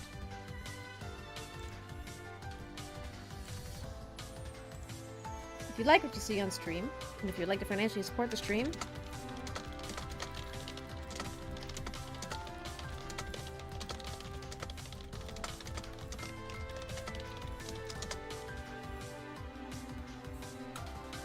sorry about that, my brain just shut off for a second after typing. But if you'd like to financially support the stream, please consider checking out my Throne page. It is a wishlist site. It allows me to not die. But it also goes a long way to helping me acquire things for stream that I might not otherwise be able to afford. Um, and it also helps me crowdfund for things that help me, make content and make content better than I can on my own, or would take me longer to make better on my own. It is not mandatory. I am not a pay to win or pay to interact or pay to get content kind of channel. It's just an option. It's an option that I really appreciate, but ultimately it is an option. And yeah, I also really don't like saying like and subscribe, because everyone says like and subscribe lately. It's just a part of, social media as a second language. But it's good for the algorithm, and it makes the buttons glow, and apparently, although I don't see it, but yeah, like button, subscribe button, other YouTube talk. There, I said it in my own way. But yeah, any hoozles. I hope you all have a good night. I hope my yapping has been enjoyable, and I hope to see you all again soon, because I had a lot of fun, and I hope that I can make cool robotics content and find my squad, because that'd be really awesome. And I just want to build cool robots and treat them nicely, and see how they evolve in like the physical world. And it's so cool. And yeah. But until then, nice to see you all. Nice to meet some new faces. And yeah, good night, my little starlings. Good night. Oh, and how perfect. The music is also phasing out. Nice. That is so cool. Any hoozles. And good night, my little starlings. And good night.